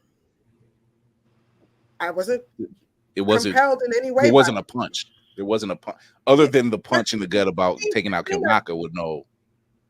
Right. The other thing that bothered me was May's switch. It just seemed like all of a sudden I'm so angry about everything, and now I'm not. Yeah. You know, she was like, it just seemed, they just happen to catch it, and they know she's in there, and they just say she's been going around killing Jedi, or is this particular group, and then all of a sudden she's not the one that did this. Right. It's right. It's not exactly Knives Out, but it's right. Something stirring. Did anybody feel the episode was short? Like it felt short. It came and went. Yeah. Right. It seemed very short compared to the felt other like 30 minutes instead of an hour. Yeah. Right. Because the first two episodes are 45 minutes each, right? Yeah. Yeah. Yeah. That's why it was like intro, commercial, intro, outro. Wait, what? Hold on. What did I miss? Yeah, I felt that it was short. Like I said, I had it on my iPad, and I'm like, wait, it's over already? Wait a minute. I had to check the time. Right. And I'm like, it seems short. Maybe it was me, Far. Apparently, hello, Kiara Mundi. I didn't realize you were here the whole time. And to the point we were making earlier, some of these people just get so riled up and will sell their people lies because, like Firecracker said, some people just need something to believe in. But I have never seen so many people fight to edit a wiki page in my life. I'm saying, like, I watched his, because apparently this retcons his original birth date, and people were very upset about it. So I was reloading the page in real time, watching it switch back and forth. Also, they're upset because I believe in the first movie he says there hasn't been a Sith in over a millennia, and they're thinking that this kind of undoes that. So that was an interesting discourse to watch. It's funny how the turntables. We are getting rid of the sellouts and unity, and we're looking at them just like, ugh, you savages. But yeah, episode kind of came and went. I had my hopes up for this Wookiee man, and we got nothing. Space cicadas are a thing, apparently. Right. I thought it was a cool creature. It definitely did like some fear inducing. It didn't make sense to mention the blaster and reference that she was going to hold on to the blaster, only for her to not pull out the blaster during a time when she needed that part. That didn't add up to me, but I don't. Yeah. See, seeing a century-old, what they were using 100 years ago for like stun guns in the second or third episode, I want to see more of their like previous tech, but I feel like we're not getting a lot of that. Like, we're more focused on the characters and whatnot, and then I'm still confused on the pile of bodies that didn't seem to have saber marks or anything. Like, I don't know if the sisters drank the magic punch to ride the space comet that was coming by during the eclipse for their cult meeting. Or side note, how do I put this?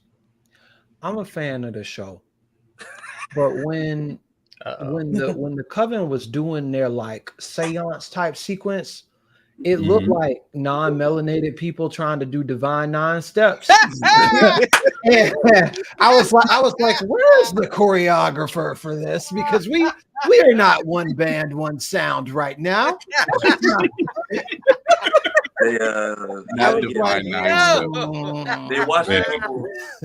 They watched a couple praise videos on YouTube, and they were just all out of sync with it. There was an explanation, because I'm a nerd. They were trying to have a multitude of cultures being expressed in that one particular scene. That's not how that works. Well, it creates a mush sometimes. It creates like a messy soup. Right. Yeah. Maybe out of all those cultures they brought in there, nobody had rhythm. Nope. Maybe the rhythm is why nobody except for the person that was doing the organizing. Mother Anastasia, she's the only one. She's like, I can't help all of y'all while I'm up here. I can't do both. Maybe the awful is why Homegirl's evil. You ever mess up a quick time event in a video game, and now you got 1,000 wrong telltale choices? Oh, wow. Flashback. Damn. I have a question, because you all seem like you'd be able to have an answer for this.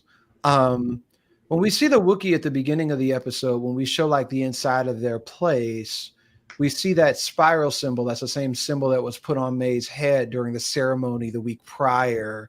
And I didn't know what was going on. I didn't know. I see the wheels turning in her head, so go ahead. I think there's going to be an explanation for that in the next episode, which you could have done that shit in this one. And I think Kalnaka went back to that planet and did some investigating himself, possibly. He's tethered to that planet for something. Like he either went back or had a conversation with somebody. Because they said he pretty much went to the outside eye. He pretty much went into self exile. And I was asking myself, I said, what is with the self exile? And I was like you, Kira. I'm like, nah, this got to be something else.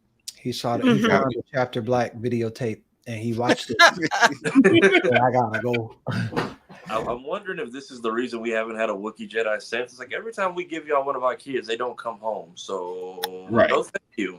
We will stay here. We need Ewok Jedi, like just like a cracked up, please, can we like a cracked up caffeine addicted hedgehog. I'm just saying, like Yoda. I wouldn't mind seeing it because look, we already know they could take out stormtroopers with no problem. And by the way, I think they were eating them. So that's a whole nother thing. Yoda has the hops and all the levitation. Give me somebody who's like Sonic the Hedgehog fast. Yeah, with the lightsaber, I'd do it. Slicing at everybody's ankles. Just when you walk in the room, stormtroopers, everybody's Achilles is just done. Oh my gosh! You gotta fight me at eye level now, kid. So Spartan, what do you think? You know, I'm like I said, I'm the newbie in this because this is where my limited knowledge of Star Wars kind of puts me into that. I'm watching with eyes wide open. I agree with Kira because I'll the one time I agree with Kira, even though One Piece is not a cult, it's with a cult with jackets, by the way. Here we go. No, it did feel like a Dragon Ball Z episode because it did kind of build up toward the end. You did see, I call her the helmeted one. I didn't actually get the name of it. Did get the name of the person, but the person that walked up at the end. Here's how you know it's going to be a badass scene. When this person with a helmet on and nobody knows who this person is and just walking up on them says nothing but a lightsaber pops out and then decides to go to work.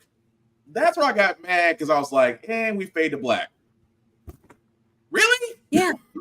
Circle jerk. You just show the fact that no words was said, but hands were about to be thrown, and then credits. I'll give it to him. It's a hell of a way to tease people, but I was like, I wanted more. Not necessary. I was hoping for like more than a push. Like if anybody's ever watched the OG Clone Wars show, when Ventress was just treating Anakin's entire platoon like playthings, she was drowning them, crushing helmets, wrapping people in Tarzan ropes. Smashing them into Kira, you didn't watch it. Stop it. Mace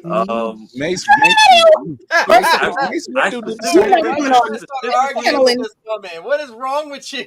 I specifically remember saying 30 minutes in, I hate this and I'm turning it off. Mace Windu did the same thing. Are you talking about the 2003 2D cartoon? The shorts? Yeah. About the shorts. Yeah. But in the end of that, I watched it. It was rough though. It was 2003 and it was great.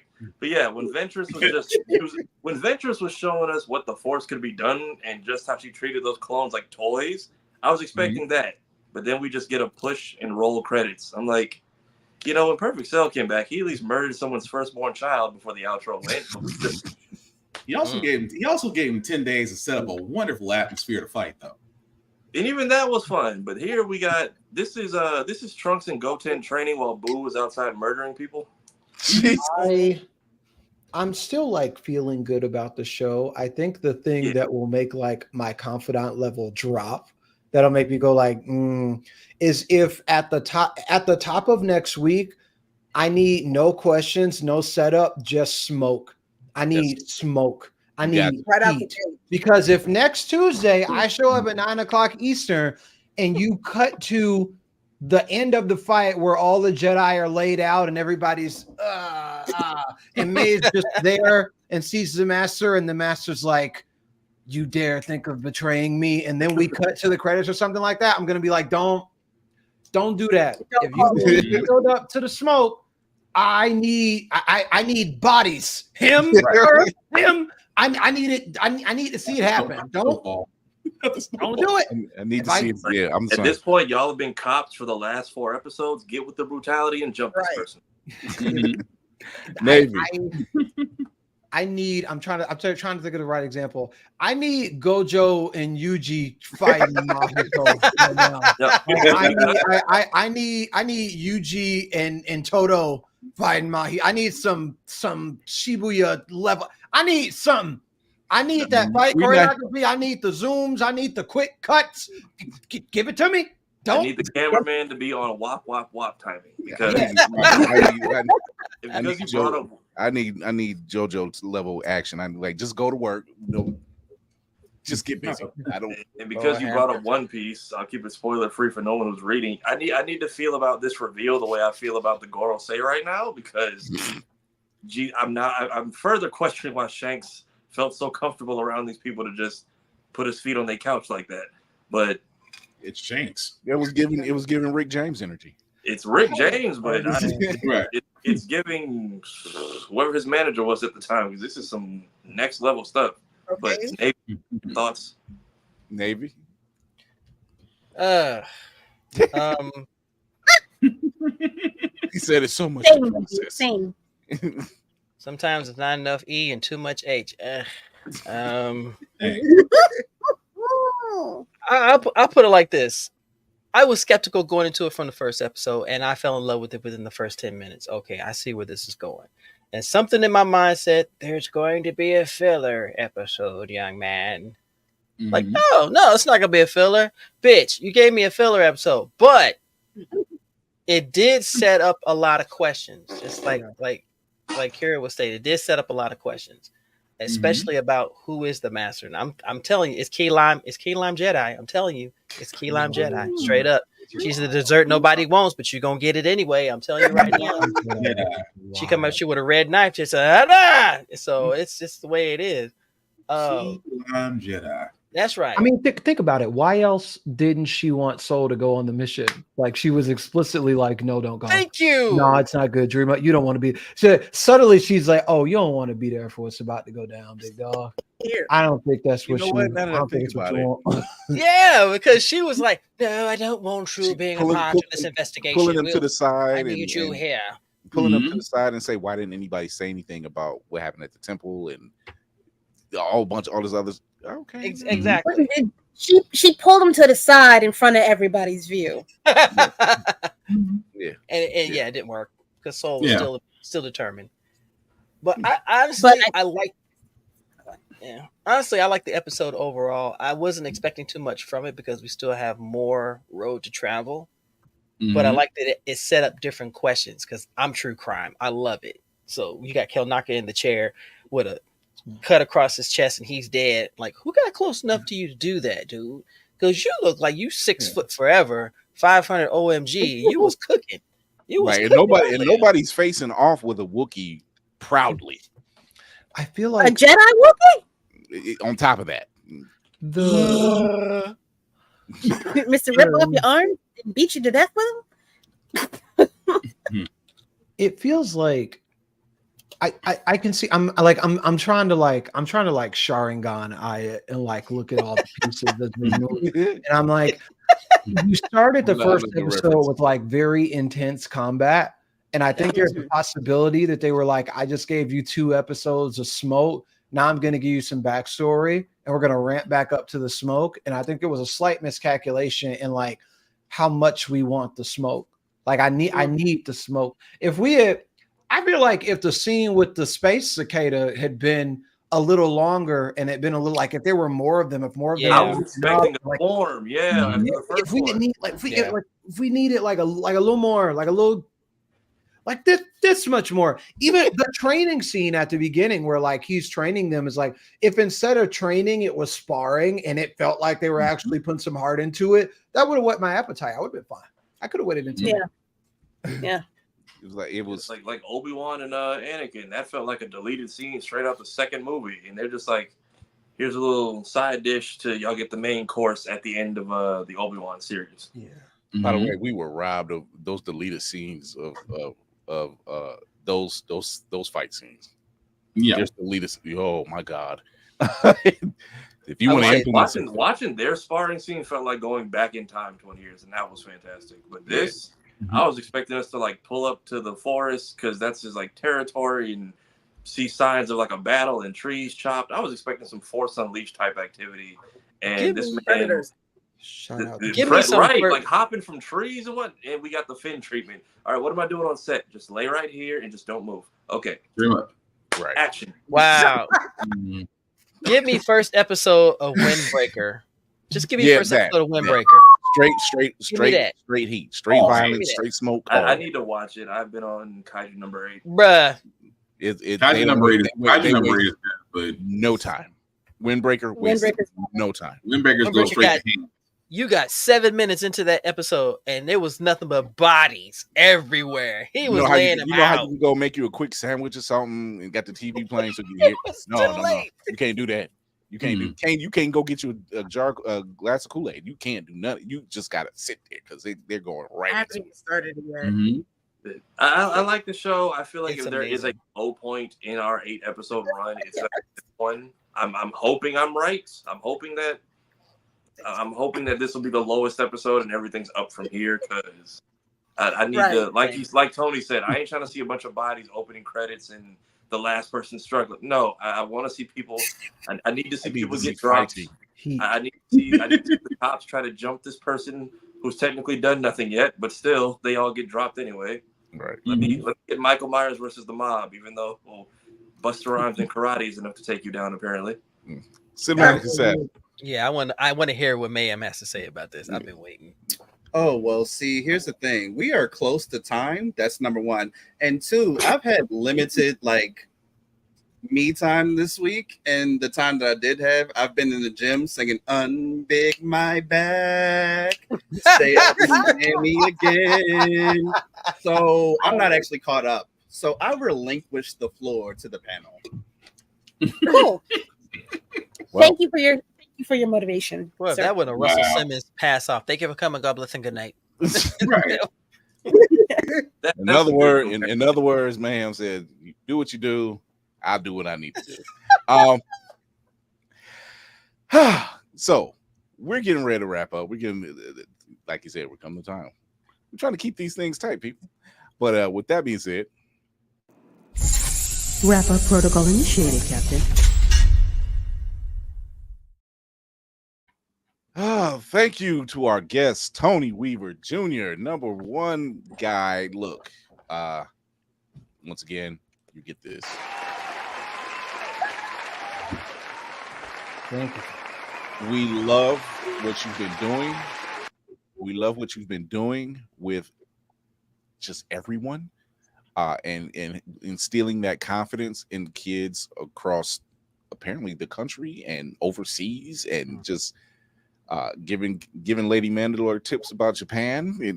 Like it's needed. So, but really, Tony, you are an amazing addition to the Blerd community, and we need more like you out there doing the good work and talking to the next generations and current generations to say, hey, it's okay to be quote unquote weird.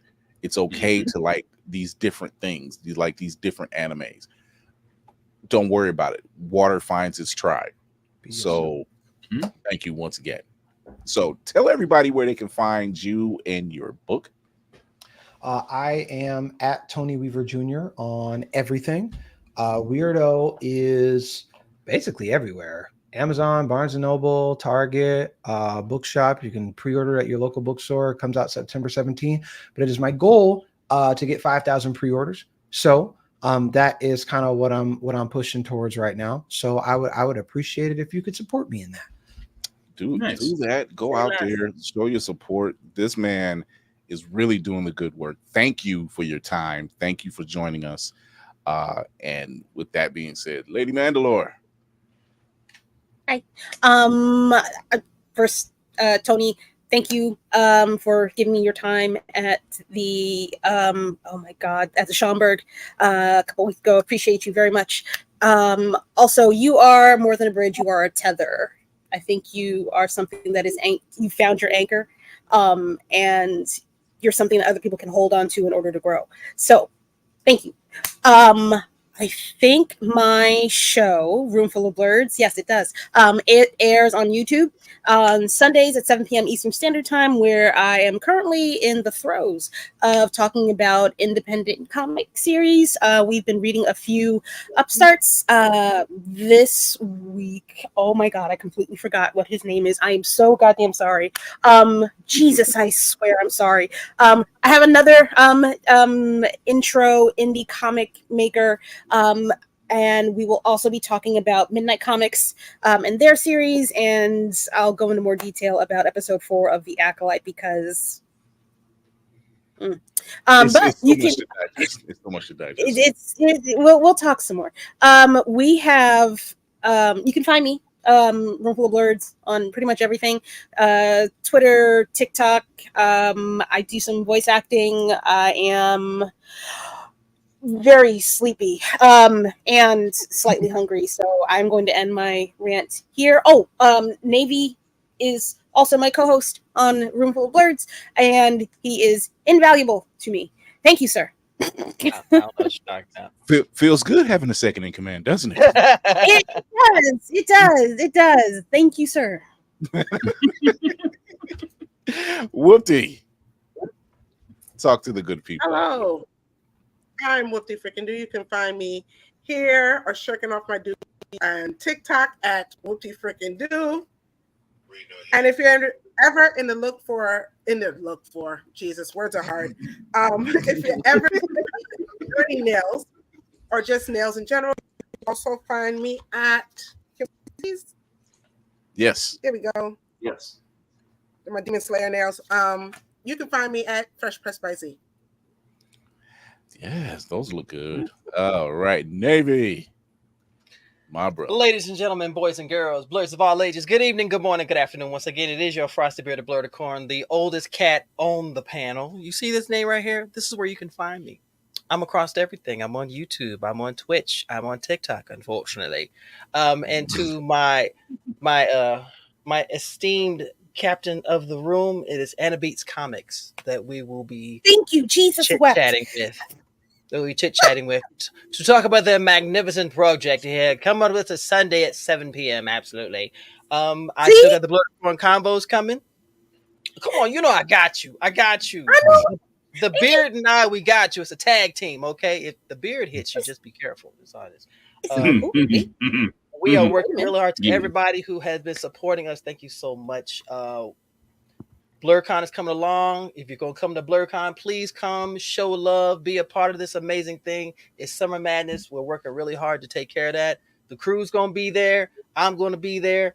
And if I can put out a word to everyone out here, if you know somebody who's trying to use their imagination to go above where they are and they are earnest about it, support them. If they have a project, if they have a passion, anything that they're involved in and they don't feel like anyone believes in them, lift them up and let them see that you acknowledge what they're doing, because we got enough negative energy out here going as it is. So let's do something that these so-called superheroes want to do, but the real mutants are doing. Oh, he preached another word because I love mutants. That's the collection. That's the collection, please. That's the collection. Tafari. Mutants do get the job done. I'm just saying. They don't avenge. They get the job done before that happens. Preach it. You can find me here on all platforms underneath this name. I post skits on my own page on Mondays to make them a little less terrible. Thank you again, Tony, for all your time today. And again at MomoCon, I hope the book sales go well. You're on the road still this summer, correct? You're going to be all over the place. I'll be at BlurCon. Oh, there you go. Hey, yeah! I'm so serious for your services. Let me know your size. I think I have to go buy this studio in the next couple of weeks. I will grab you 2 things when I'm there. So that is my way of saying thanks for everything here. I also do the editing for this podcast and behind the scenes work. We usually post Monday, Wednesdays, and Fridays. That's just for people who can't get through a 2-hour show. I get it. Attention spans are no longer a thing. So, or if you want to recommend us to a friend, send a clip. We have our last interview from MomoCon coming out tomorrow night. I have the other half of the engaged couple. So last week was Anidas Quinones, and now we have AJ Beckles coming up. I highly recommend you please go watch both of those. It was a really fun time. Very sweet individuals. After that, yeah, we're going to be at DreamCon. We're going to be at BlerdCon. We will be out here in these streets. Oh boy. Making laps. Cinematic Assassin is in the building. Talk to the people. Yes, it is. I will be watching the Cinematic Assassin. Shoot. I am the editor-in-chief and senior web developer of Eyeview.org, where myself and all these lovely people you see on screen contribute to talk about movies, comics, and TV shows and wrestling. If you like my particular brand of foolishness, you can follow me at Mayhem Media. That's MAYEHEM Media, where I talk movies, comics, and TV shows, and most importantly, I talk mental health. Tony, thank you again for coming through. And as a fellow survivor, I want to say thank you for your just strength and vulnerability earlier and sharing that information with us. And yeah, it was a really powerful and just amazing show tonight with you. Thank you so much. And as I always say every episode, remember, always take 3 things with you. Number 1 is your meds. Number 2, your PTO. And number 3, take a deep breath before you let that shit go. Right on. Spartan. Definitely take your PTO because I did, and whoo, that's relaxing. Yeah. Anyway, 500 pounds. You thought you was gonna go speechless this episode, didn't you? You didn't think it was gonna come from Navy. It's usually Will. Will is the one I'm like, if I get past him, I'm fine. But Reverend Navy decided to get me. Anyway, Black_Spartan 615 is where you can find me on the socials. I usually do talk about everything, including working out. Why? Because there's peace between weights, and it helps, especially on the mental side. At least it helps me out. Couple of my own podcasts, guys. How the Frack We Got Here can be seen every Wednesday at 7 p.m. Of course, tomorrow is the Get Bit podcast, which will be 8:30-ish. We usually get started around that time, where we do cover video games on the news, because we will be covering Nintendo Direct and everything else that happened throughout the week. Podcasts can be found wherever podcasts can be seen or heard on the various areas of where you may get those things from. Just like Reverend Navy, I'm just basically just repeating a little bit of his sermon. A like, a share, a follow. Is that inside? Is that inside? I was gonna say Obi's calling, but let's not. He's like, I'm missing my call off. I'm like, Obi right now is either fighting a bathtub or fighting sleep. One of the two. Thank you, Trey. Thank you for the support. Fighting one of 2 things right now. Obi's up there fighting Cyberman. I don't know. I haven't went downstairs yet, but we'll find out in a minute. But no, again, like, share, and follow costs nothing. Again, we can't do this without your support. On top of that, again, the con rules are still the same, guys. Number 1, respect the cosplayer at all times. Cosplaying is for everybody, regardless of your race, size, creed, or whatever preference you may prefer. The only thing we ask that you don't do is don't do blackface. That's it. Don't get your ass kicked at a con. Don't do blackface. That's simple. Number 2, again, hygiene is important. Please, guys. Soap, deodorant, a little bit of cologne goes a long way at these cons where there's next to nothing in room and nobody wants to be able to smell you. Natural deodorant does not work when it's summertime. That can go both ways.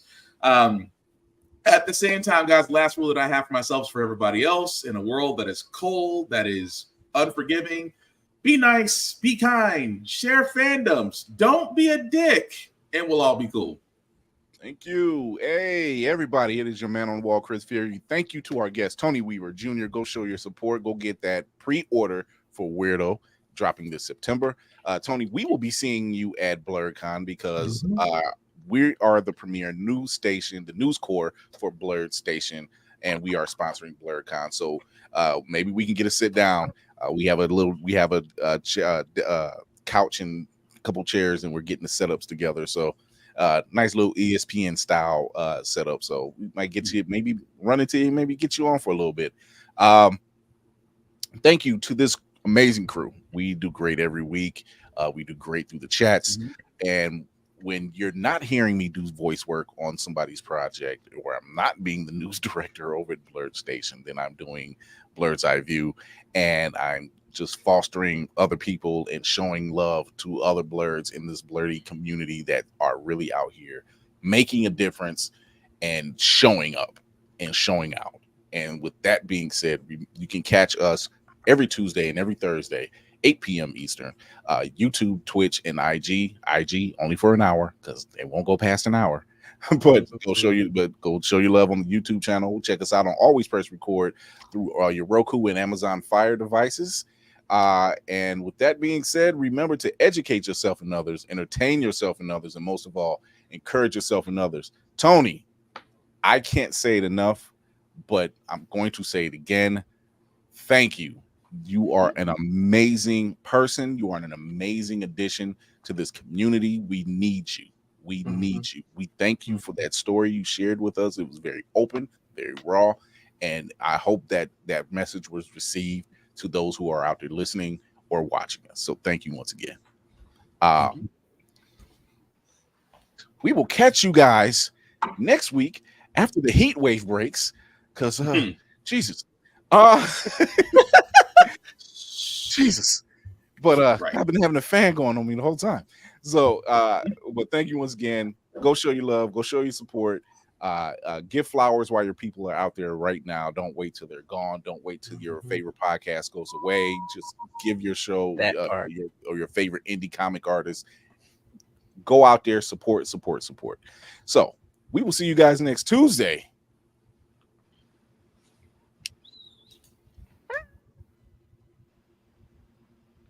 We're still here. This is wonderful. This is wonderful. We're still here. We're still here. It's playing in the background. Oh my God. See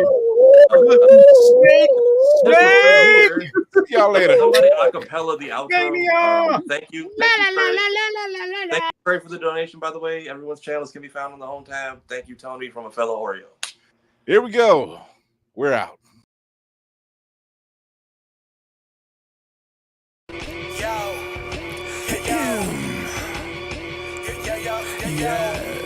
I'm back.